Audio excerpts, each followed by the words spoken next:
Yeah, give me a second. Sorry about that. No problems.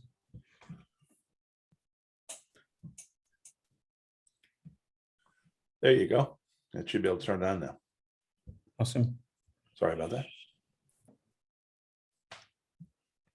Excellent. So good to have everyone here on this workshop.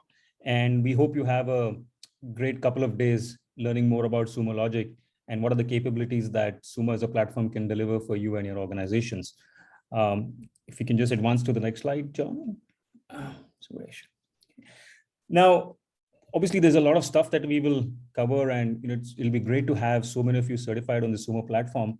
But just to give you some context, when I talk to some of your business leaders in terms of what they're trying to do to drive innovation and efficiencies in the organization, the key point that we always get told in terms of how Sumo can help you is really that how can Sumo as a platform help me distill out the massive amount of information that is coming our way into really key analytics and inputs that we can use to run our business in real time. Okay. And that's fundamentally what Sumo as a platform was born to do. Okay. So today, while we go through this, really it's all about having the ability to look at the technology. And obviously there's a lot of stuff in terms of how this will all pan out. What are the steps that are required to basically, look at a particular event that is happening in your organization and go through that entire flow, okay? To really look at, how you can search and optimize some of that complexity in the information that is coming your way into really finding that needle in the haystack. That's really what this is all about. So, I'm sure John and Suresh and Arun and everyone will help, gonna have a great session with you folks. So if we can move on. And we got some great representation here, by the way. Okay, we got, I think the last I heard it was 54, and I think that is now 55 companies now. We have great representation across, all parts of India, and we have a mix of folks from DevOps and security. And that's really the great thing about Sumo Logic as a platform, that we have the ability to ingest data from multiple sources and then turn back to you in terms of what is relevant to you, be that a security use case, a DevOps use case, or a business use case, and so on and so forth. So it's a very, very versatile platform. And if you're a Sumo Logic user, I'd like to say thank you. If you're not a Sumo Logic user, it's probably time to start a trial and let us know your feedback and see how we can take that forward. And that said, I'll hand it over back to Suresh and John. I just want to say thanks on behalf of the entire India team, and I wish you a great learning experience. Thank you. Thank you, Anand.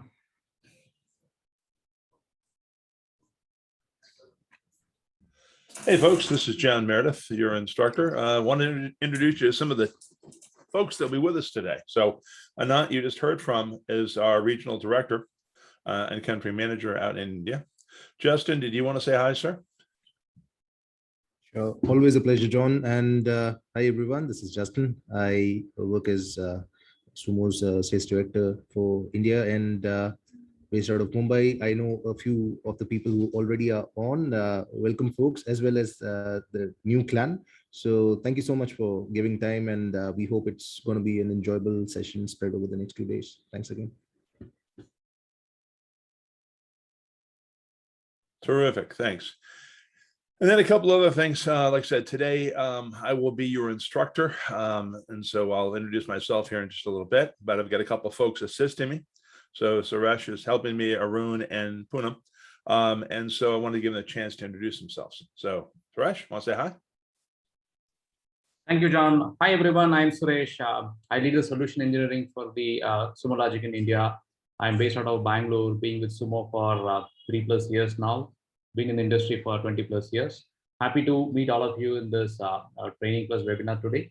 Feel free to ask any questions, and then we will help you with respect to today and then your continuous journey with Sumo Logic. Thank you, folks. Arun, you want to introduce yourself? Yeah, hi, Poonam here. First of all, welcome to the session. It's going to be 2 days of learning, and I'm Poonam. I'm working as a customer success manager from 1.5 years with Sumo Logic and in industry from last 17 years. Welcome to the sessions and feel free to ask any questions. We want this session to be interactive. Thank you all. Excellent, excellent. So, and Arun, I assume Arun's not here yet, but that's fine. Our game plan for today, and by the way, my name is John Meredith. I'm actually based in the US, on the US East Coast. So right now it's about 12:40 my time in the morning. And so if it looks a little dark around my room here, my office, it's because the sun's gone down. So we're like I said, teaching here at a unique time for me. So, but anyway, here's our game plan for today. Again, we've just did the welcome and introductions. Then we're going to go in and talk about the fundamentals class and the fundamentals certification class. We will take a break about an hour or so into that class. And then we'll finish up that class, and then we'll break for lunch. And these times should be your local time in India. So at 1:15 or so, we'll definitely break for lunch. We want to give you that before that 1:15, the hour before, will be time for you to take the certification exam. So we actually built in about 2 hours of lecture and lab, and then an hour for the certification exam. Then you'll have a short lunch, and then we'll come back and we'll talk about search mastery. So at the end of today, you'll actually have a chance to take the search mastery class, the fundamentals class, take both certifications. You'll be able to get 2 out of currently 6 certifications that we currently offer. And that's our plan for today. Now, tomorrow, hang on a second, I think we got tomorrow, my colleague Josh will be teaching you all, and Suresh and Poonam will be here as well. And then your game plan is that we're going to go through cloud security monitoring and analytics. So it's a course focused specifically on cloud security and writing queries against security data. And then you'll take a break. And then there's an observability workshop after lunch. So it'll be a little shorter day, yes, tomorrow. You'll start again at the same time, but you'll end tomorrow at about 2:30. So that's our game plan for the next 2 days. Again, with that cloud certification, there's another certification exam you get to take. So by the time this 2-day period is up, if you hang with us, you'll get 3 out of 6 certifications from Sumo, and be well on your way, hopefully, to writing good queries and doing the things that you want to do. Now, as a trainer, my goal real simply is if you got questions, feel free to ask them. Okay, that's what I'm here for. So my focus is to answer your questions and to help you understand Sumo. So no questions off the table. Feel free to let us know. We also want to make mention to you that we have an Illuminate conference, our annual conference on September 28th and 29th. This will be a virtual conference where we will be also having various workshops and classes and stuff supporting India time. We're doing classes all around the 24-hour day. So the 28th is mostly certifications and training. The 29th is some additional workshops and some additional things. We are adding a whole bunch of new courses from a training perspective. Bear with me a second. We've got 4 new certification classes coming out, as well as a bunch of different workshops and things like that. So I would encourage you to check out our Illuminate site and register for that event.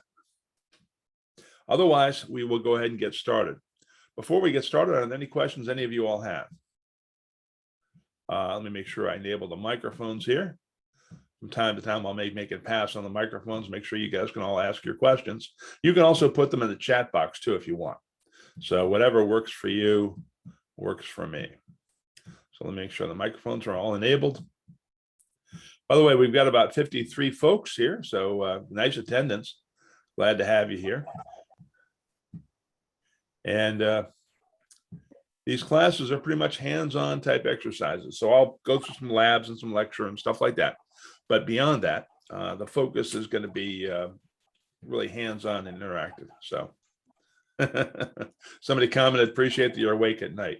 Truth be told, I'm actually a retired naval officer. So I spent a lot of 20 years in the US Navy. So getting up at weird hours is not uncommon for me.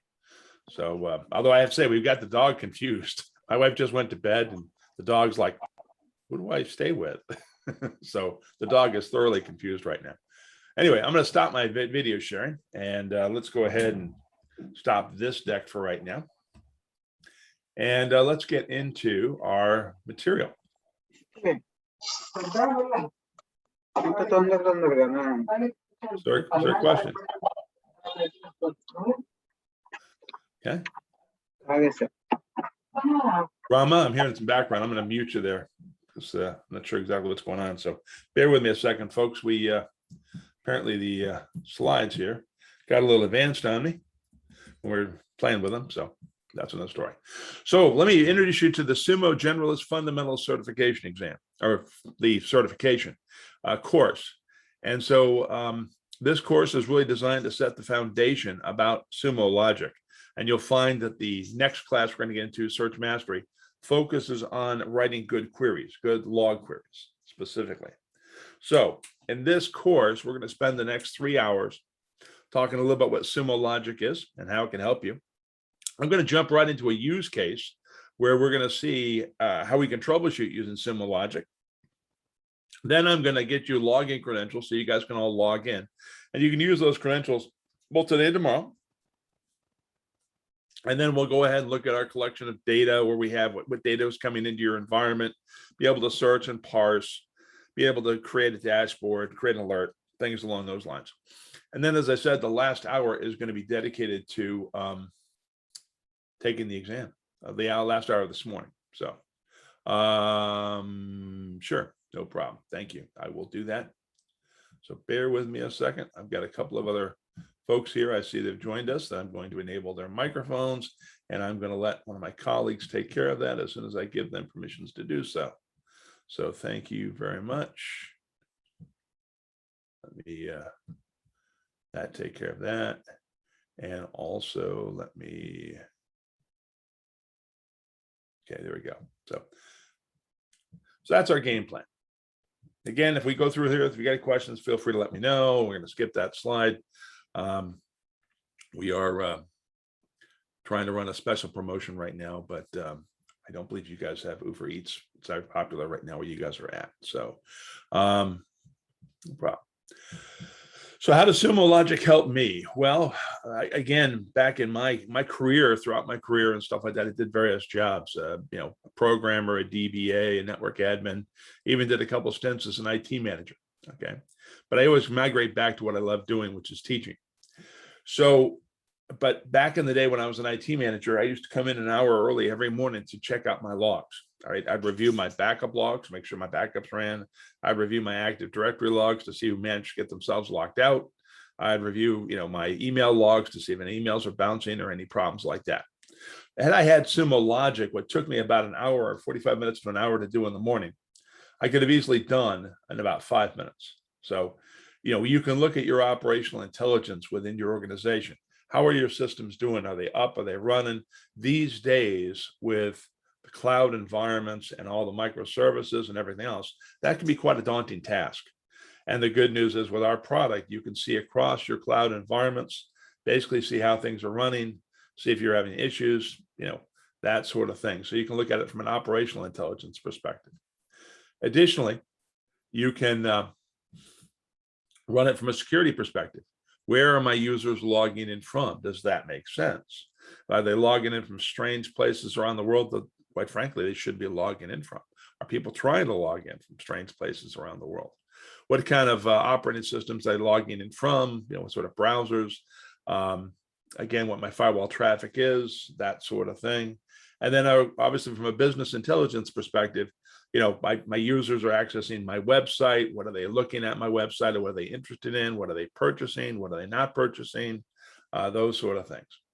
And then over here on the right where it says global intelligence, at a very high level, we can look operationally, security, and business intelligence across, you know, companies and geographies, in the sense of if we know, for example, that AWS Guard Duty is telling us there's an attack going on in the world, we might be able to see what customers and stuff are affected and what that implication is for those customers. So that's what our global intelligence has to offer. Again, your role, I'm sure many of you will have a various role within your company. Maybe you're a data scientist, maybe you're in DevOps, maybe you're in SpecOps. Whatever your role is, you'll find that this product is useful to you. And again, your data could be from various applications, microservices, you know, cloud environments, right? You could be on the cloud, you could be on-prem. Doesn't make any difference to us. We support it. Software as a service, or maybe you're running Salesforce or Office 365. And of course, mobile devices also generate logs. And get that information as well if you want, as well as third-party apps. Now, Sumo Logic is born in the cloud, raised in the cloud. So we support multi-tenancy. We scale up, and so if your company needs more resources, we'll scale it for you. You don't have to worry about it. We'll take care of applying all the updates, all the various changes that need to be done. We'll take care of all that. You don't have to worry about that. You'll find throughout today and tomorrow, you'll see there's some nice machine learning and advanced analytics in this product that you can take advantage of. Also, we have an API first approach to things. So we typically, when we add new features and new products, they are typically accessible by application programming interfaces. Again, you can make hooks into Sumo to programmatically install collectors or create users and groups and things like that. We've got a series of APIs that you can use. During this class, or actually during the next 2 days, we're not going to really focus on those APIs, but I will point out in the documentation where stuff like that is if you want to look a little farther. And most importantly, probably the most important thing on this slide is that we work with great rigor and great discipline to ensure that we are SOC 2 compliant. We are PCI compliant. These are the various compliance and security certifications that we have received as a company and as a product. So you know that when you put your data into Sumo, that it has been vetted by outside agencies, outside security agencies, and that we've gotten their stamp of approval. So a little bit about that. Now, what I'm going to do here is I'm going to stop for just a second. And I need to, actually, let me close this up.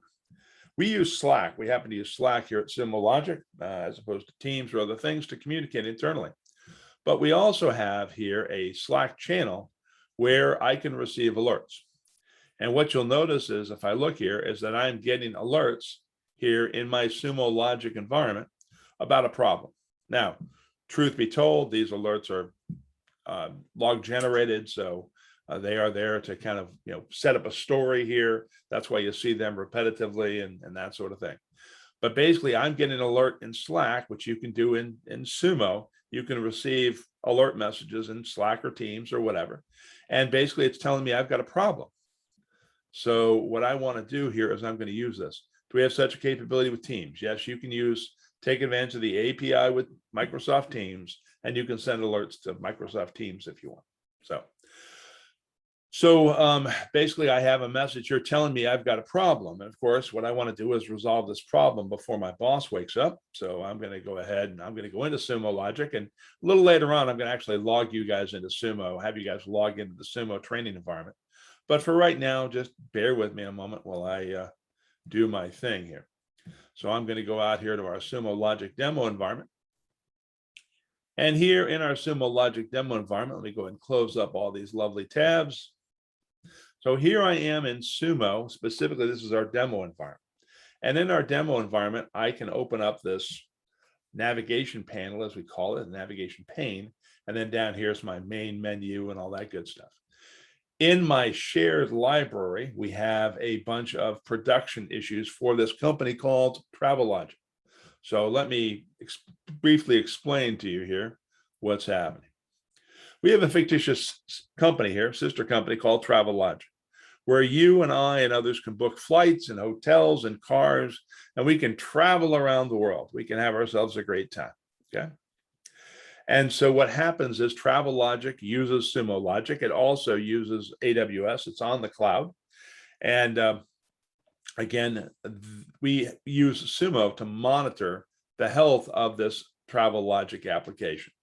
And so we got some alerts saying we've got a problem, something we want to investigate and look into via Slack. It could have come via Teams. And so here, what I'm going to do is I'm going to use Sumo Logic to understand what's happening. Yeah. So I'm going to go in here and I'm going to go into my production environment. And I am going to, I can look if I want to. For example, we have folders. We can set up folder structure however we want to. And so I could see overall, how my business is doing. So I can see, where people are booking flights from. Hang on a second. Why am I not getting data there? Let's change this out.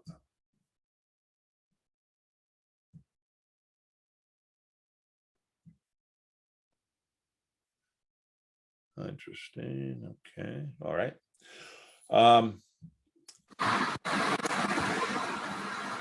Technology has decided to give me the proverbial finger today.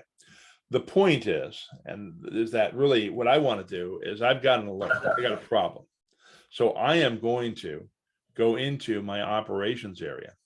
And here in my operations overview, I have a dashboard which has a series of panels on it. Now, anytime you see a dashboard with panels on it, this is a panel, this is a panel, this is a panel, et cetera, et cetera. There are 4 across, there are 3 down. That is 12 panels. That is 12 individual queries. So a panel is made up by a query, and you're going to learn how to write queries today. This particular panel shows me an overview of what's happening. Okay. And so I can see here basically what's happening here. And we do have an issue behind the scenes because my checkout service should show me a lot of errors, and right now it's not. So bear with me a moment while I see if I can't get a environment here that's going to show me what I expect to see. So the story tells correctly here.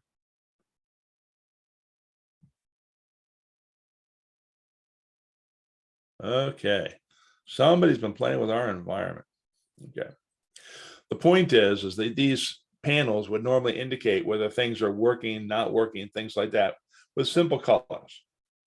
So I could see, you know, green is good, red is bad, that sort of thing, right? So my redistribution cache is throwing some errors.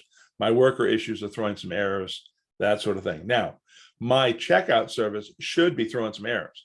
That's what this message indicates to me. And the problem is, for whatever reason, our environment here is not throwing those errors. So there's something wrong with our machine generated data here that's going to make this story kind of difficult to explain. But this would normally be red. It would normally have a large number here, a significant number of errors. I could then click on it. I could then take me to another dashboard where I can see how things are behaving. And so I can see that I've got, you know, success applications and failure applications and all that sort of thing. I'll tell you what I'd like to do. I want to take this problem offline, and I'm going to look into it a little bit. And then I'm going to come back and I can do this demo later today. So this demo is not shaping out the way it should. So I am going to skip it for right now. What would normally happen is that normally I would get an alert, you know, which we did in Slack, and we'd find out that our checkout service is generating a lot of issues. And ultimately we could use Sumo Logic to investigate this. We could look at metrics, and metrics typically tell us what is going on. You might see that in the form of a test question just a little bit. So we'll repeat that. Metrics tell us what is going on, and logs will typically tell us why it is happening. So we're going to use dashboards and run queries here to investigate what's happening. We'll see that we're getting a lot of checkout service log errors. And then we can go into the underlying logs of those, and we can see what's causing that. And so, like I said, I'll try to run this demo here a little later. And once we get the data reset for it. So I apologize for that. Now, our Sumo Logic data flow, the way things work in Sumo Logic, there are 3 phases to use in Sumo Logic, really 3 simple steps. 1, we have to have data coming into Sumo. So what's the data collection phase? And that consists of 2 things, my collectors and my sources. In this class,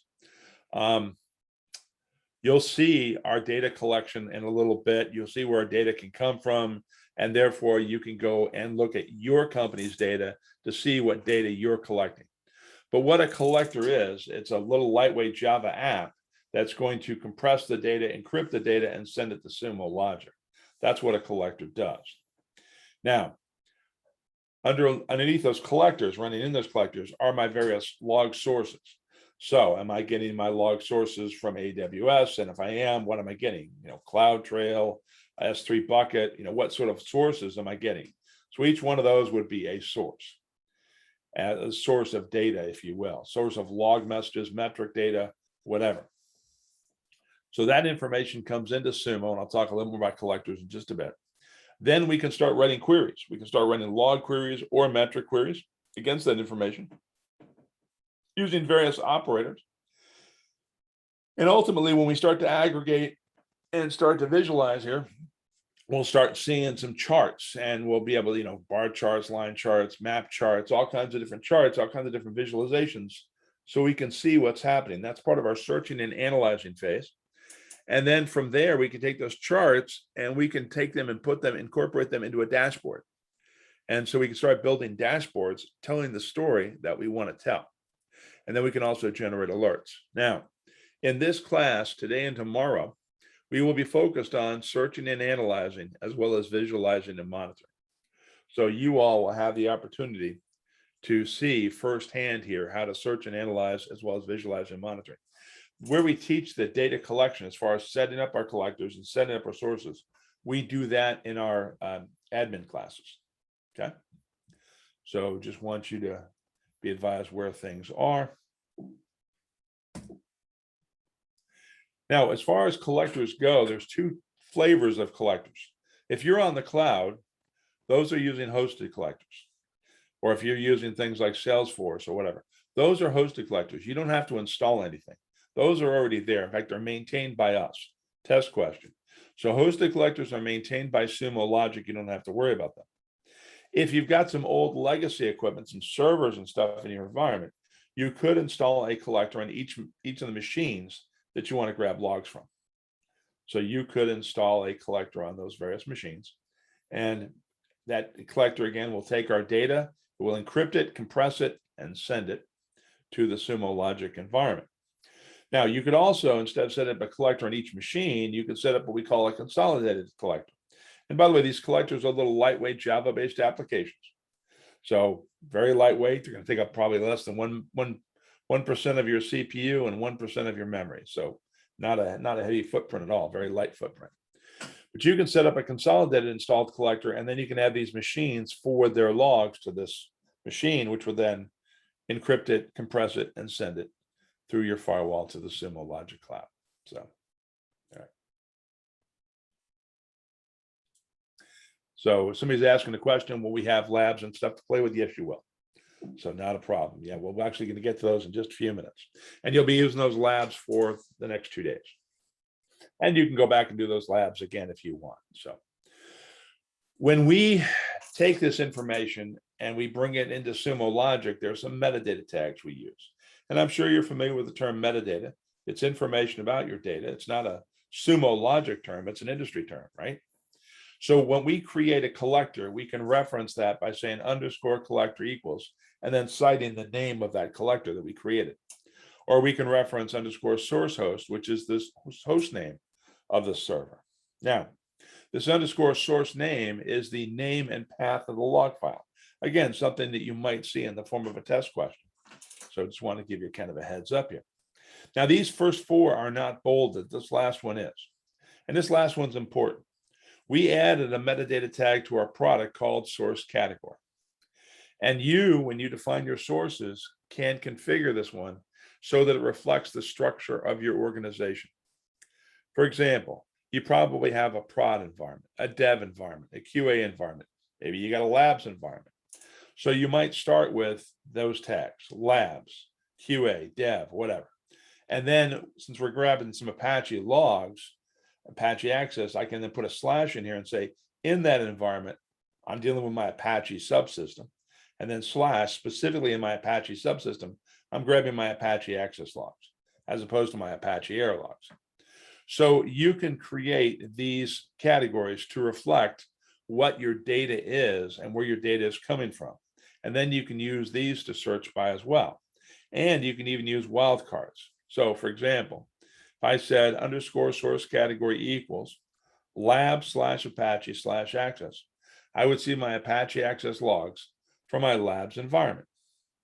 But we can also use wildcards. And for us, a wildcard is a star. So I can say underscore source category equals star / Apache / star. That's going to give me all my Apache logs from all of my environments. So you can control basically what data and stuff you're looking at the information that you're looking at. So.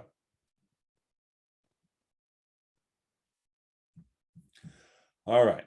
So it's time once again for us to join in and log into the Sumo Logic environment. So what I'd like you to do is I'd like you to fire up a Google Chrome or Firefox browser, and I'd like you to go to service.sumologic.com. That's service.sumologic.com. And I'm putting this information in the chat box. So if you go to service.sumologic.com, it should ask you for an email address and a password. And if you just bear with me a second, I'll walk you through this process.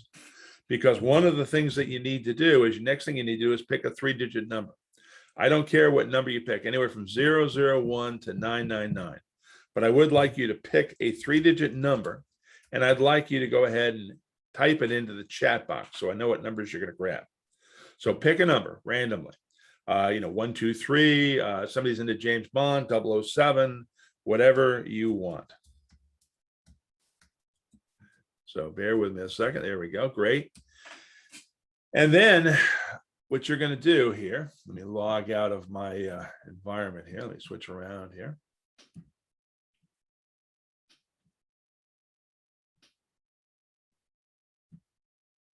So when you go to service.sumologic.com, this is what you should see. Then you're going to log in as Training Plus Analyst with that number. So Training Plus Analyst, I'm going to grab 603 because I live in New Hampshire here. The area code up here, the phone system is 603. So you're going to log in as Training Plus Analyst with that number at sumologic.com. That's your email. And then the password changes every month, but currently the password is capital AUGUST, numeral 2, numeral 1, exclamation mark, August 21, exclamation mark. Now, as I said, this is the current password. And when you click sign in, it should log you right in. If you want to know when we get around to September and you want to come back and play in our training environment, you can reach out to me. That's why I put my email in the chat box. So when we get into September, if you want what the September password is, feel free to reach out to me. I do not know what that password is yet. Okay. I won't know it until we change it.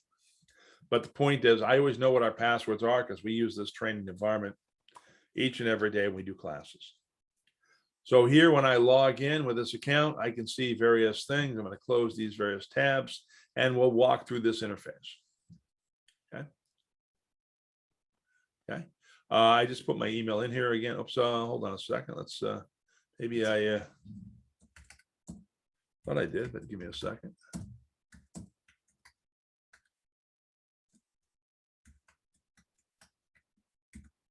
There we go. There's my email address. So what I want to do is make sure you guys all get logged in. So again, if you go to service.sumologic.com, and when you go there, it's going to ask you for an email address, which you're going to use Training Plus Analyst with some 3-digit number. And the password is capital AUGUST, numeral 2, numeral 1, exclamation mark. And I want to make sure you guys all get logged in. So bear with me a second. What I'd like you to do is, if you are logged in, which you'd raise your hand, I would appreciate it. So when you get logged in successfully, go ahead and raise your hand so I know that you're in. Don't want to leave anybody behind here. If you're having problems getting logged in, let us know. Let us know in the chat box or whatever. And I've got a lot of folks here who can help you out and get you all logged in. All right. So folks are telling me they're getting logged in. That's great. So before I give you the guided tour here, I want to make sure everybody gets a chance to get logged in. So.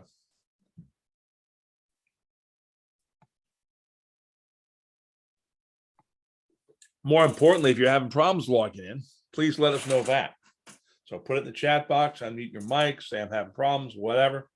Let us know what's happening. But it looks like everybody's getting logged in. That's outstanding. Good job. All right. All right. So I'm not hearing a whole lot of problems here. I'm going to go ahead and lower the hands for right now. And it sounds like everybody's able to get in okay. Is anybody not able to get in? If you're not able to get in, again, let us know in the chat box, or unmute your mic and tell us so we can make sure you get in. Now I'm going to log in with my account because I have administrative rights in case somebody has a problem or has an issue. If you do see a message that says, please verify your credentials, that means that either the username or password's not correct. So you could change a different number if you'd like, if you need to. Maybe something's wrong with that account right now. There's like 999 accounts, and so we got lots of things going on. All right. Ramja mentions that they're not able to log in. Great, no problem. So, and Poonam's right there trying to help you out. And also, Priyanka's not able to log in. So again, we're going to give it a minute here, make sure everybody gets a chance to get logged in. So if you're not able to log in, what error message are you seeing? Okay, right. In some cases, like I said, you may want to change the number. So again, just to be clear here, sign out. You're going to log in with a 3-digit number. And if you're not sure what number to take training plus analyst 603 at sumologic.com. I know that one works. So you're going to log in as training plus analyst with that 3-digit number at sumologic.com. And then, as I said before, the password here, and let me clear that out and let me turn it on so you can see the actual password as we type it in. Capital AUGUST,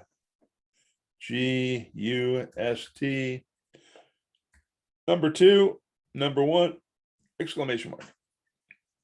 That's the password. And then you click sign in and it should let you in. All right, looks like folks are getting logged in. Yep. Yes. Yeah, John, Priyanka is facing a typical issue. She's being told that she's logged and try after 11 minutes. Yep. She's saying it. Right. You can switch to a different number if you want. So you can pick a different number. That just, I mean, you wait the 11 minutes. For whatever reason, there's been enough attempts where something was wrong and it locked the account out. The account resets after 15 minutes in this training environment. So, but we prefer to get you logged in now rather than waiting 15 or 11 minutes. So just pick a different 3-digit number. Okay. And again, the password for all the accounts is the same. And so, okay. They typed in the number, but it's not working. One other question, Priyanka, are you not logged into your company's Sumo Logic environment, are you? Okay, because you are, you want to make sure you log out of there. So, yep. Thank you, Ash. Okay, great. Okay.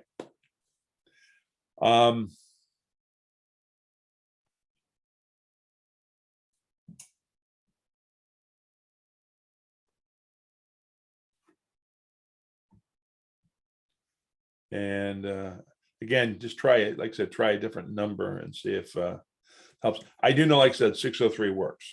So if you log in as training plus analyst 603 at sumologic.com with this password, it should log you right in. So try that. I know that one works.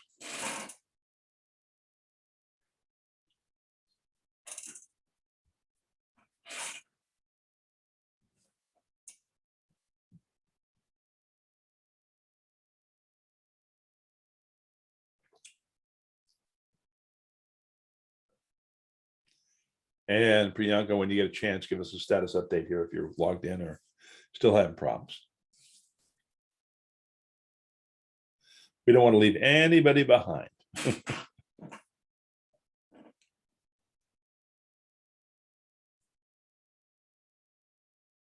And again, hopefully you're using Google Chrome or Firefox. So it's your browser here. If you're trying to use Internet Explorer, I wouldn't.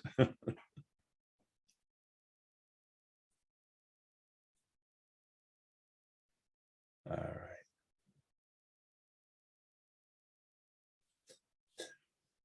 So I understand. I said last I heard was Priyanka was having problems. Hopefully, Priyanka, we're able to get in. So yes, I want everybody logged in. So everybody log in with training plus analyst training plus analyst with a 3-digit number at sumologic.com.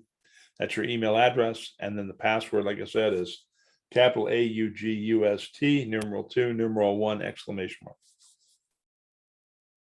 Excellent, Priyanka. You've logged in. Outstanding. Good deal. Anybody else having issues logging in? Now, as I said, you can use these accounts this morning, this afternoon, tomorrow for the classes that you have.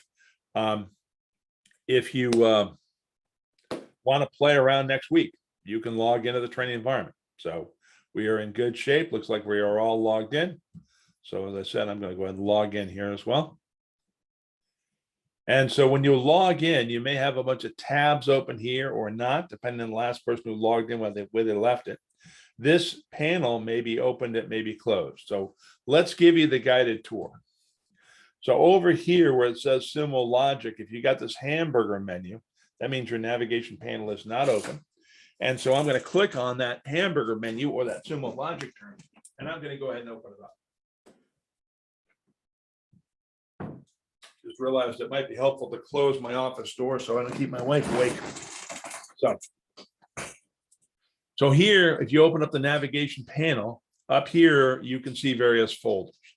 Now, the library folder is shared library that you and I and others can see. So this is our shared library and shared folder of stuff that we can see. Then you've got a personal directory where you can save things if you want to your personal folder. This little folder with a little head here or whatever, a little person icon there is your personal folder. Even if it's in your personal folder, you will find out that you can still share it with others. So we'll talk about that in just a little bit, where you can save things to your personal folder, but you can still share it with others if you want. This star section is your favorites. Maybe you want to bookmark something specifically so you can access it. You want to add it to your favorites. How you do that is real simple. I'm going to go back to my personal folder. If I put my cursor over one of these objects, these happen to be folders, and I see there's a star here. If I click on that star, I fill that star in. When that star is filled in, it's automatically added to my favorites. There it is. So you just simply click on the star and you fill the star in. If you don't want it to be a favorite anymore, you click on the star again, it hollows it out, it removes it from your favorites. So that's how you add things to your favorites. And then over here, this hourglass or whatever, this clock, if you will, clock icon, this indicates that my recents, and I can see either recently opened by me, or I can also see recently shared with me. So if somebody shares some content with me, I can look by recently shared. As you can tell here, I can also do a search for things. In here, if I need to, I can do a search for my library or my personal folder, and that search is case insensitive, and I'll show you that in just a little bit. So, and I can also look by who created it, who it's shared with, certain types of objects, so I can pick the things that I want. So makes it easy to search. Any questions about that?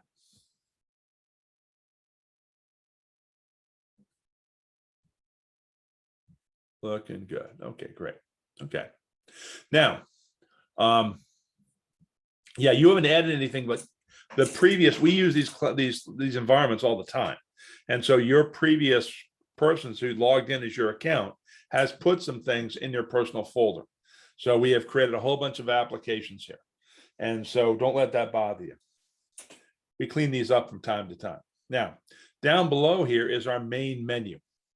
And we've got various options for going to our app catalog, managing data, and all that.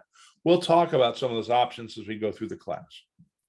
Specifically, what I want to do is I want you to make sure that this navigation panel is open. And I want you to find the help option. And I want you to click on help. So here under help, I want to point out a couple things. Under help, there is something called community. And if I click on community, and I want you to click on community, that will open up a new tab taking you to our Sumo Logic community. This is where we at Sumo, our partners and our customers, all collaborate on things. So if you're looking for some code examples specifically to do things, this is a great place to look, okay? You'll find there's all kinds of general discussion.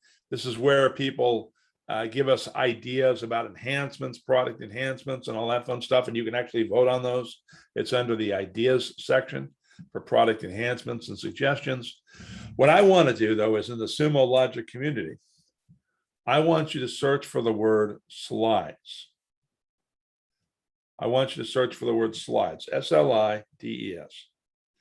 S-L-I-D-E-S. And you probably think I've lost my mind, but bear with me. There's a method to my madness. And if you hit the return key to enter in that query, you will see that we actually get 2 returns. This first one, training and certification, lab, webinar, and slides, if you click on it, it will give you a link to all of our courses. And so right now we're doing the fundamental certification class, but here you have a link to our labs, you have a link to a recording of this class, and you have a link to the slides. Now you may ask yourself, why are we sharing the slides? And I'm going to click on that link just to show you that we are sharing the slides. Your exam, your certification exams are open note, open documentation, open book, open slides. So you can access the slides. In fact, you'll find that a couple of these slides will be handy to be aware of. For example, there's a test question off of this slide, and there's other test questions off of some of these other slides. So having the slides are kind of helpful, having access to the slides. And if you want, you can download them. You can download those slides and you can have access to those slides. So we try to make it very easy for you all to get around here and play in the Sumo Logic environment. Okay. Can I please share the URL? I was going to. So yep, you're right on task here. So I'm going to take this URL with all that information, and I am going to put it into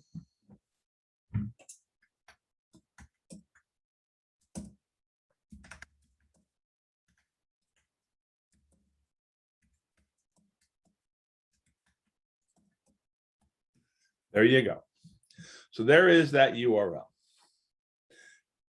So these are all of our certification classes, and we're also putting workshops in here as well. We want to try to make it easy for you to use Sumo Logic as we possibly can. This right here, the Cloud Security Monitoring Analytics, that's the class that you're going to take tomorrow morning. This afternoon, we're going to get into Search Mastery. So we make it very easy for you. You know, if you're having a bout of insomnia, you can listen to a recording of a class. You can go in here and do the labs, all kinds of neat stuff. All right. So I wanted to point this resource out to you. Let me do a little housekeeping here on my tabs, kind of clean some things up.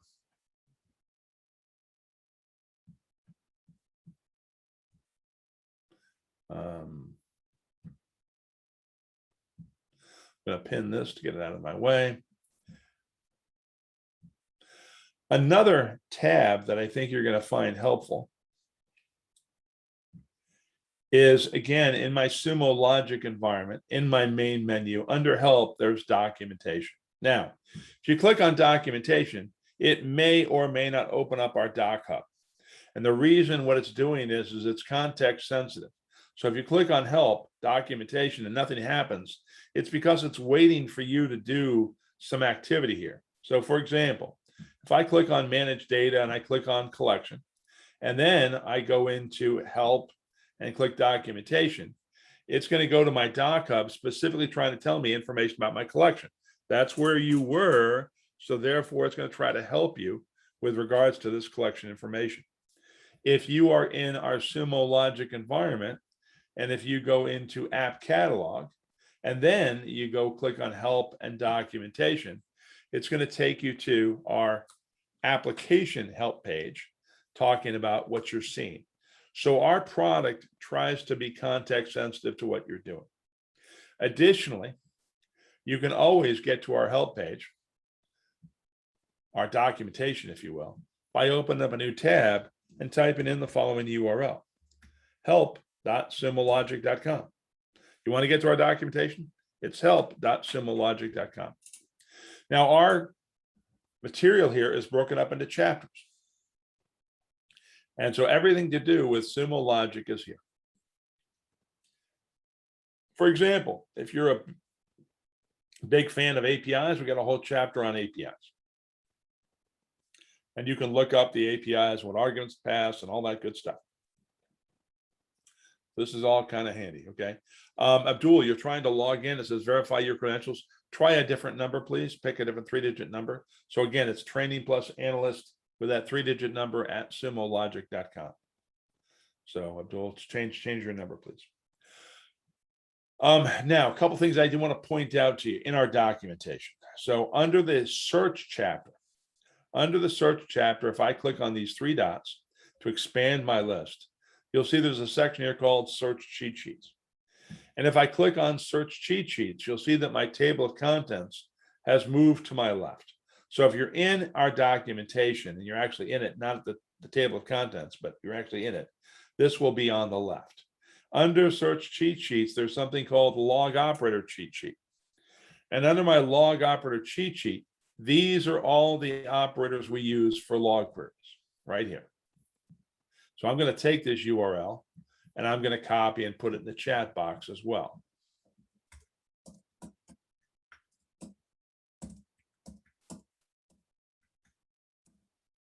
When we write queries, we use these operators. So I wanted you to be aware those operators are. Okay, where those operators are. Additionally, if you go to the very top page here, log operator cheat sheet, there is a PDF version that you can print out. Now, these are our log operators. Those of you who like to write metric queries, if I do a search for metric operators, I'll see that we have the equivalent for metric operators. Same thing, different operators. And again, there's a PDF version here that you can use. So using our documentation should be very easy. You can search for things, you can run things, all that. Now, the other reason I'm going here is in the first chapter where it says start here. If I click on start here, and if you click on start here, you'll see under here is a quick start labs and tutorial section. And if I click on quick start labs and tutorial section, I see there's a whole bunch of, the dog decided to join me. Okay. There's a whole bunch of labs for all of our courses. So here's where all of our labs are. And if I find the hands-on labs fundamentals, there is the labs that we are going to do this morning. So let me take this URL, quick start labs and tutorials.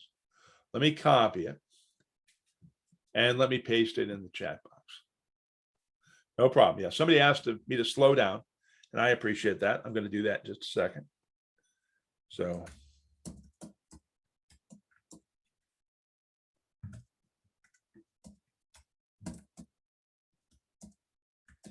and if you want to, you can click on this link that I just put in the chat box, and that will take you to where I am. And here specifically under hands-on labs fundamentals, this one are the labs that we're going to do this morning.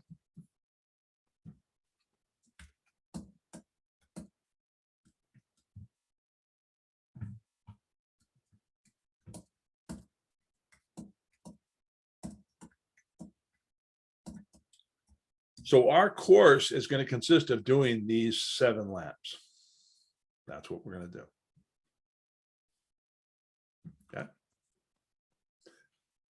Now, as I said, in your company's environment, when you log into Sumo, you too can go into your Sumo Logic environment of your company.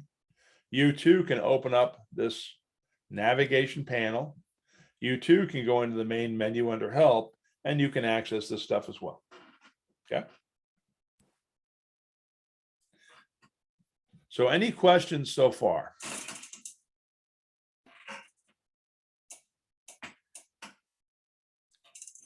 One thing I would like you to do on this hands-on lab fundamental, I am going to pin it. I'm on running Google Chrome, so I'm going to pin it. So it's over here to the side, kind of out of my way. And also, here's my Sumo Logic environment, which again, I'm going to pin to kind of put out of my way. The reason is I want to be able to switch back and forth between these things. Okay. Basically what I'm going to do. And hopefully you have access to this Sumo Logic labs, our fundamental labs. So is everybody with me? Again, if you're not, you'll see the links in the chat box. Go ahead and click on that last link. and it will take you into our Sumo Logic fundamentals. Okay. Yep, most of you are good. I appreciate the feedback. Thank you very much. So all is well, all is good. Glad to hear it. Now, what we're going to do is we're going to start with lab number 1. And we're going to basically spend the rest of this morning playing with these labs. That's what we're going to do. So we're going to go and do lab 1, then we're going to take a break. So in case you're wondering when we get a break, it should be here in about 15 minutes when we finish up this lab. So here in lab 1, it talks about viewing our data. First thing I want you to do, I want you to sign in. You did that. We're good to go. That part of the lab is done. The second thing it wants to do is it wants you to see what data is available. So it says here, you can go to manage data collection to see the collections that's available. So I'm going to go back to Sumo Logic. I'm going to go into my main menu. I'm going to click on manage data, and under manage data, there's an area here called collection. Now, these show me all of my collectors. And if I collapse some of these things with the triangles are my collectors. Underneath my collectors are my sources. So these are the various sources that data that we have. Now, my point is this. In our training environment, this is what we got. But really what you want to do is do this in your company's environment. So if you go into your main menu of your company's environment later today, and you click on collection, you can see what data that you're getting, what data you're getting from. And if you want to search for a specific thing, so for example, maybe you're running Azure, you can search for Azure, and it'll show you any collectors that have the word Azure in it. Or maybe you're running AWS, you can do a search for AWS. So you can find specific collectors and specific sources here if you want to. It's pretty simple. So that's one way of seeing what collectors that you have, where your data is coming from. Back to lab 1 here. So I can see what data is coming from. There's another way to do this and get the same information. That is by writing a log query. Okay. Somebody asked, can we have the same source under 2 collectors? Yes, you can. Yep. Although the question is, why would you want to do that? Why would you want the same source with 2 different collectors? I mean, don't get me wrong, you could have the collectors represent different systems. So you might want to have, like, for example, EC2 logs from 2 different AWS environments. You could do that. That makes sense. But I'm just saying, if you want the same source of a computer under 2 different collectors, that's more information you're ingesting. I'm not sure if that makes sense. So I can see a case for it. I can see a case where it'd be confusing. But yes, to answer your question, Maj, you can do that, yes. Now, another way of getting the same information, like I said, is we can write a log query. So what it wants us to do is it wants us to go back into our Sumo Logic environment. And on this new blue button, I'm going to click on it, and we're going to choose log search. Everything you're going to do today and tomorrow is a log search, okay? We'll have other classes explaining some of these other things, but we're going to simply click on log search, and that opens up a new log interface here, log search interface. Okay. Somebody asked a question, does Sumo have volume-based licensing? I'll let my helpers here answer that question. The answer to your question is yes. We also have various data tier licensing and stuff like that to try to help things out, but I'll let them address that specifically. So when I click on this new log search, it opens up a search window where I can type in my query here. I can run that query. I can pick my time range. We'll talk about what's here in just a little bit. I'm going to go back to my lab.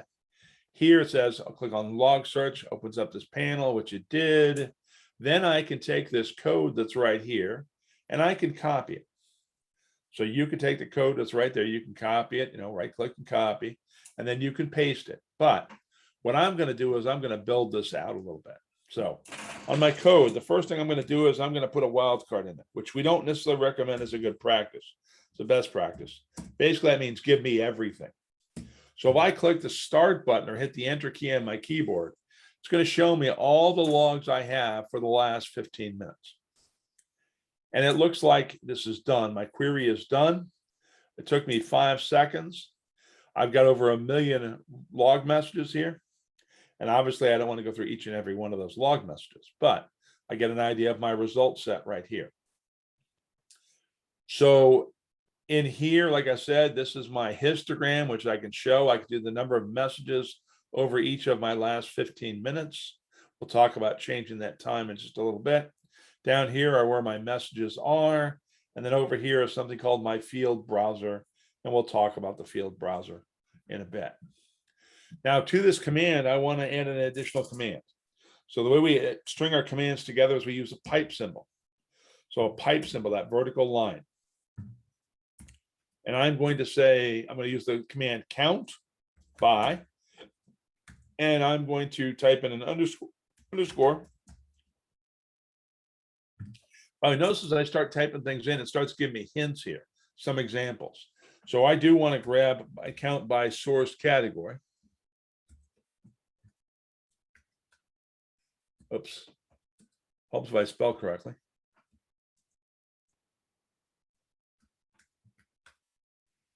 And so now when I run this, what's happened is it's still giving me all my log messages for the last 15 minutes. Took about 4 seconds. Hold on a second. I think there's a W. Yeah. Gotcha. There we go. Helps, spelling does count. The source is A. There you go. So, hang on, count by Source spelling starts with A. So yeah. John, yeah, source. What's, yep, typo, yep. Okay.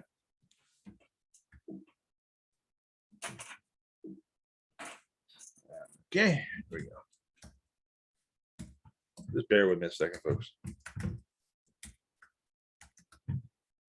And of course, helps I spell correctly. There we go. Hopefully we got it right now. All right, good. So now what's happened is that I've done this count by source category. And so here are my original messages under my messages tab. That hasn't changed. Only now for the last 15 minutes, I have 945,000. So, but now because I'm doing a count, it created an aggregates tab and it's counting by how many of these 945,000 messages are from this source or this source or this source or from this source. So I can see quickly how many messages I have. Now, logically, it might make sense for me to add another command, pipe, and I want to order by or sort by, either command will work. And I want to do it by count, underscore count. And I'll explain the underscore count in just a second. So when I do this, if I don't specify a sort order, it automatically puts them in descending order. So if I want them to be in descending order, I don't have to specify it, but if I want it to be more verbose, I could type in DESC. Or if I want it to be in ascending order, it's ASC. Okay. If I don't specify an order, as I said, it's in descending order. Now, what this is showing me is this is showing me again out of this 969,000 messages, 106,132 are from this source. 83,000 are from this source, et cetera, et cetera, et cetera.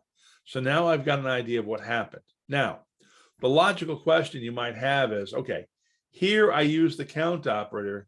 Here I said order by underscore count. What happened there? Count is an operator. Count counts things. Think of a teacher in a classroom counting their students. 1, 2, 3, 4, 5. The results of that count are stored as underscore count. So I told it I wanted to sort by or order by underscore count the results. That's why I put the underscore in there. For us, an underscore is a reserved word. So what I've done here is I've created a nice little query that shows me that you could, quite frankly, in fact, I'll copy it. I'll put it in the chat box in case you wanted to try to run this on your own company's environment. If you're using source categories, it should work like a champ. If you're not, well, then I recommend you do, but that's another story. Now, I could also add other commands here. I could type in a pipe and add something else. And I could add another pipe and add something else. I could have the world's longest command going all the way out here to the right. And the problem is the system will handle it just fine, but we humans have a hard time reading a long run-on sentence. So we recommend, as a good practice, that where your pipes are, that if you hold your shift key down or alt key down and do an enter. So it's either an alt enter or a shift enter, depending on whether you're on a Mac keyboard or a Windows keyboard. And we recommend that your pipes all start on a new line. This will improve your readability for this. So that's why things are structured. I could have put all my commands on one line. Again, if you want to add a new line, it's either an alt enter or a shift enter on your keyboard, depending on whether you're on a Mac or not. Okay. Okay. Somebody asked a question. What if there's no logs from that source category in the last 15 minutes? Will it not be listed? If there's no log message, you're right, it will not be listed. So I won't have any values here of 0. So there is a way to kind of force that. Okay. Is there any auto way shortcut tool breaks by pipe? No, there isn't. So it doesn't know if it comes across the pipe to put it in the next line. There's no way to do that. You've got to manually do a shift enter or an alt enter, depending on what keyboard you're on. Okay. All right. Somebody needs us to share the login information again. So somebody could do that. I'd appreciate it. Or if I get a chance here, I'll try to do it myself.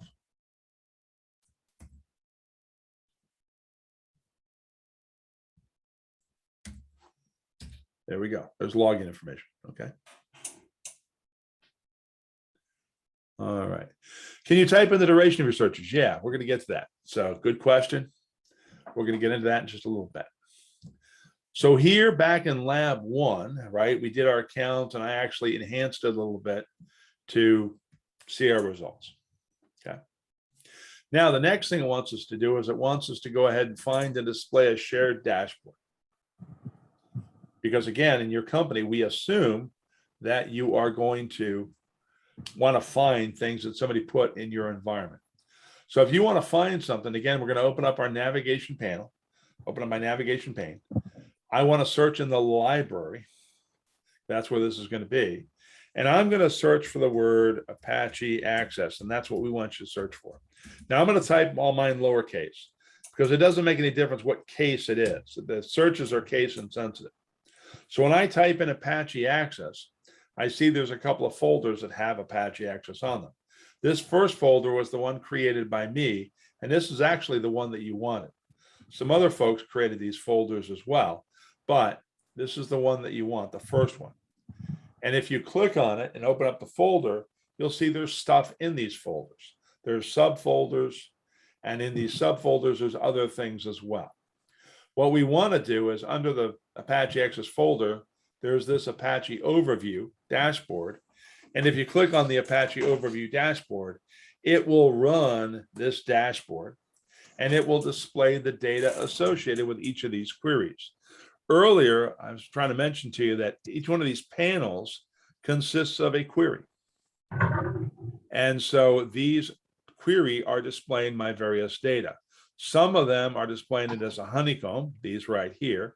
Some of it's just displaying simple table data. Some of it's displaying it as a map, all kinds of different ways that we can create things. This happens to be a bar chart. Again, this is more honeycombs. So you can build these queries and add these to the dashboard, which is what we're going to show you later in the course. Okay.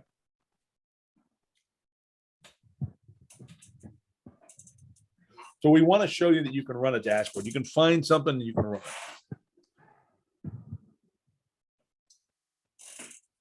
Any problems or questions with that? All right.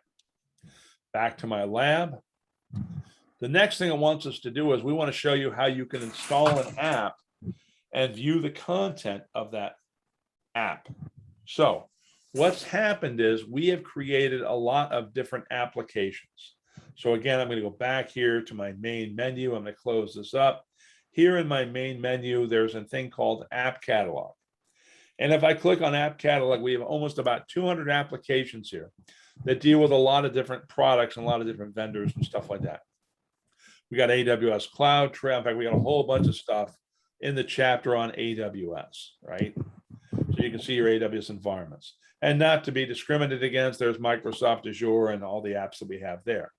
If I go to my all catalog, all categories, if I start typing in APA, it starts filtering for those apps that start with APA or have APA in them. So here I have Apache with a feather. I have Apache Tomcat, which is Apache with a feather that also supports Java and JavaScript. And then I've got global intelligence for these. Now, what we're going to do is we're actually going to install this application. We're going to install the Apache with the feather application. Now, why? Why would you want to do that? It's very easy for you to use our out-of-the-box applications and install them, and hopefully that will get you somewhere between 70 and 90% of where you need to be. So you need a bunch of queries for things and all that. We've already built those. We probably have built those. So if I click on this Apache with a feather, there's an option here, a little link that I can click preview dashboards. And here I can walk through the various dashboards to see the kind of information it's providing me. And hopefully this application, as it's built, will get you somewhere between 70 to 90% of what you need. And then all you're going to do is you're going to modify some of the queries and stuff in here to get you that last 10 to 30%. And then you'll have a working application that tells you what you need to know about your environment. So we've got applications for Apache, we got them for Zoom, we got them for AWS, all kinds of different applications out there. Now to add this to our library, we are going to click on Add to Library. And here we're going to ask you to give the app a name. I want you to append your initials. So I'm going to append my initials. And because I do this about every week or so, I'm also going to put in today's date. So for me, it is the 26th. And so I'm going to put today's date. You don't have to do that. Just put your initials in there. And the trick is I need to take the data that's in here, the dashboard data, and I need to connect it to the data source. So that's what this is doing. This is connecting to my data source. You can either specify the source category as your data source, or we can add a custom data filter. And I want you to choose to use a custom data filter. And if I go back to my documentation, my directions here, it says we're going to add a custom data filter, and you can type, or if you want, you can copy this. My only concern is if you copy it, don't copy the period at the end of the sentence. You don't need that. Okay. So I'm going to copy that and I'm going to paste that. By the way, I'll also put it in the chat box in case you want it. Okay. And so I basically pasted this in. So what we're doing is we're filtering for a metadata tag that says web server _ system equals Apache, as opposed to IIS or other web servers. If I click on advanced, you'll see that it's going to add this to your personal folder, which is where I want it. Somebody asked the question earlier, when you logged in, there was stuff already in your personal folder. How did it get there? Previous folks had done this exercise. That's how it got there. And so we're going to click add to library, and this is then going to add this to your personal folder. So when mine's done, it'll take a minute. And now I can go to my personal folder. Now I can find my Apache one right here. This is the one I just created. And I'm going to click on my folder. I'm going to click on this Apache overview, and I see that it starts populating with data. So it's reading my logs properly. Everything's working great. So I run it, make sure it runs, right? Okay. Somebody asked a question, can we install apps from a back-end command line interface? Yep. Can you do it through the API? Really, I think is the question. So I'll let my folks answer that question. And basically, the next thing we want to do here is we ran this application. We want to share this with some of our colleagues. So the next thing we want to do is we want to take this folder where we installed our application. These three vertical dots we refer to as the More Action button.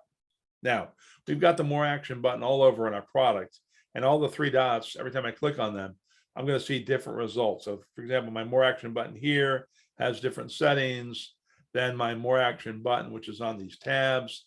Those also have different settings versus on my folder here, this more action button.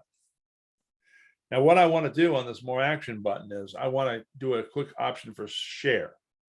So I'm going to click share, and then you can share this, even though it's in your personal folder, you can share it with others. Who can you share this with? Test question. One, you can share it with your entire organization. That's one of the entities that you can share it with. And I'm going to select my entire organization. You can too, if you like. Then you can also share it with various roles. So these things listed here are roles. And the training analyst role is a role that you all happen to have. It's specifically an analyst for our training environment. I can also, if I scroll down farther, I start seeing named accounts.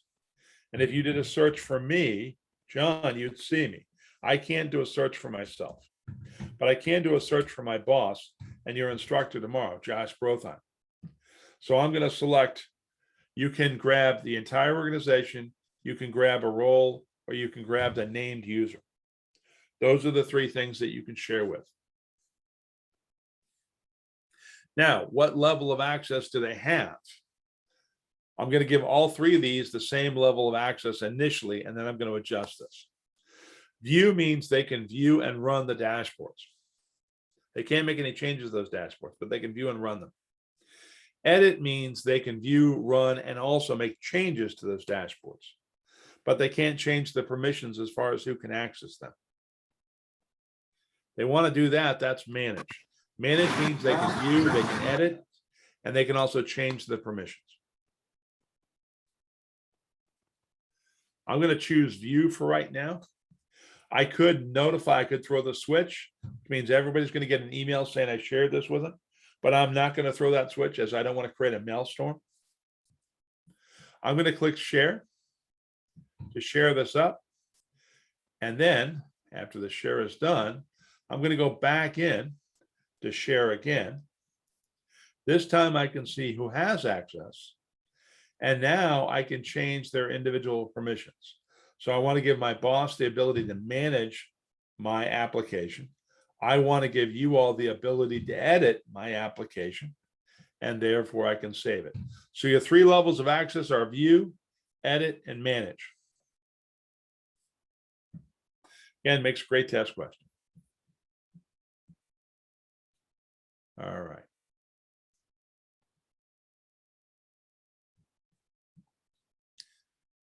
So that is sharing that application. And that's what they wanted us to do. And I'm happy to report that we are now done with lab number 1. So I realize it took a little while to get here, but don't worry, the other labs will flow a little quicker. What I propose here, ladies and gentlemen, is let's take a 10-minute break. So I'm going to open up a new tab. I'm going to create my 10-minute timer. And when this timer gets down to 0, we'd like you all to be back here. So let's take a 10-minute break. I'll see you back here in about 9 minutes and 53 seconds. Have a good time.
And hopefully we are back. So 10-minute break is up. And hopefully we are back and are ready to go. A question was asked. Okay. Somebody want to know about stopping the share after you share something and also controlling the share. So if I go back to my folder here that I shared, right? So I'm back in Sumo Logic. Again, I choose share. Here, if you want to, you can see who has access, and you can remove the access if you want to, or you can adjust the access.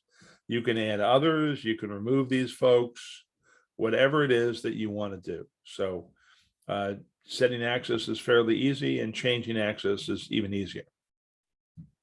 So hopefully that answers the question, and we're all in fact good to go. No problem. We appreciate you asking. Again, the class is yours. So feel free to steer the conversation however it will best help you. So that's our only ask of you. That's my only ask of you. Okay. Get your questions answered. All right. So that takes care of lab number 1. And now we're going to move on. Here's a link at the bottom to lab number 2. And we're going to create our first search. So I'm going to go here to lab number 2, searching for our log data. And so we're going to start creating a query. And we're just going to go to town here. So bear with me a second. I'm going to go ahead and go back to Sumo. By the way, I don't need this navigation panel open. I'm going to close it up. Also, I got a bunch of tabs here open. I could, of course, close them one at a time if I want to. But if I click on the More Action button of any of these tabs, that 3 vertical dots, you'll notice I have an option that says Close All Tabs.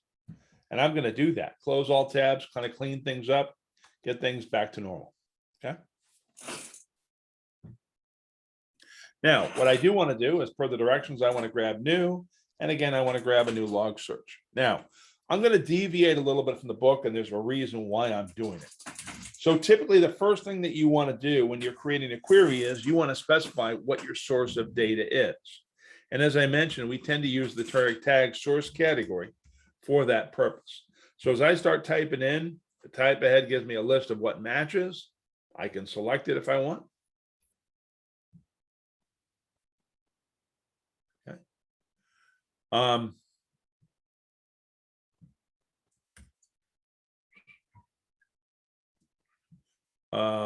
Pablo needs access here to our login credentials. Give me a second here. I'll go back and grab them.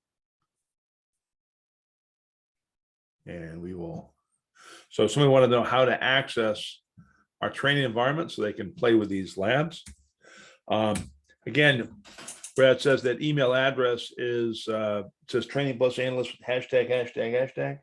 Replace those hashtags with a 3-digit number, whatever 3-digit number you want. Anywhere from 001 to 999, as long as it's 3 digits. Okay.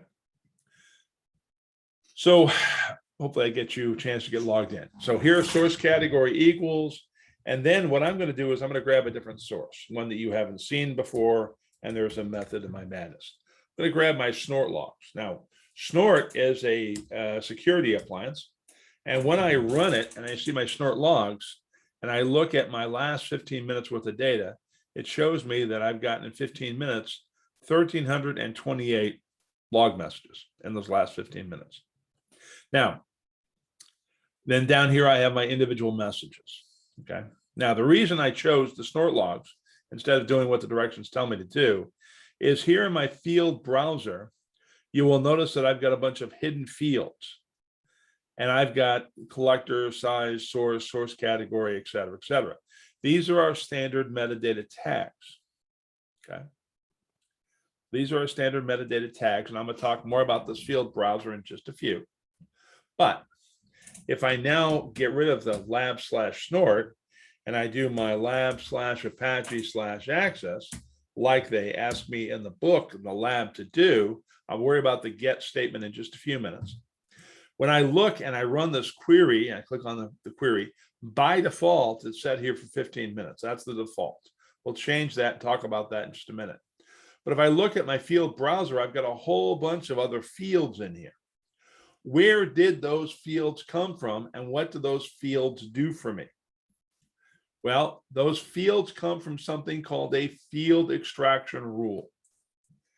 And if I go in here to manage data in my main menu, and if I go into logs, there's a section here called field extraction rules. When we ingest data into Sumo Logic, whoever sets up your collectors and your sources, usually your administrator, can also create something called a field extraction rule.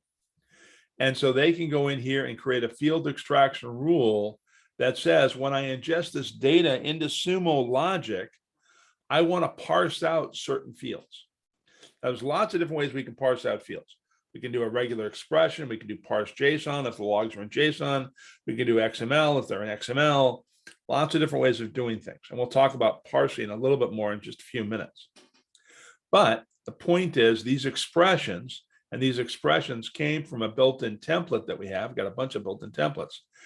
We know what a Cisco app logs look like. We know what IIS 7 access logs look like. We know what Apache access logs look like. So we can build expressions. We have built expressions that will then automatically, you can set up these field extraction rules. So as you bring data into Sumo Logic, we can parse out these fields. Now, so now that you understand where this is coming from, the obvious next question is, what can these fields do for me? Well, by having these field extraction rules here, I could check on this checkbox here, and I could add status code to my query. I could add the source IP here to my query if I want to by checking it. Now, in the case of the values here, and by the way, if I go back up here, I see the value numbers up here. If I click where it says status code here, it says there's a number 8 over here.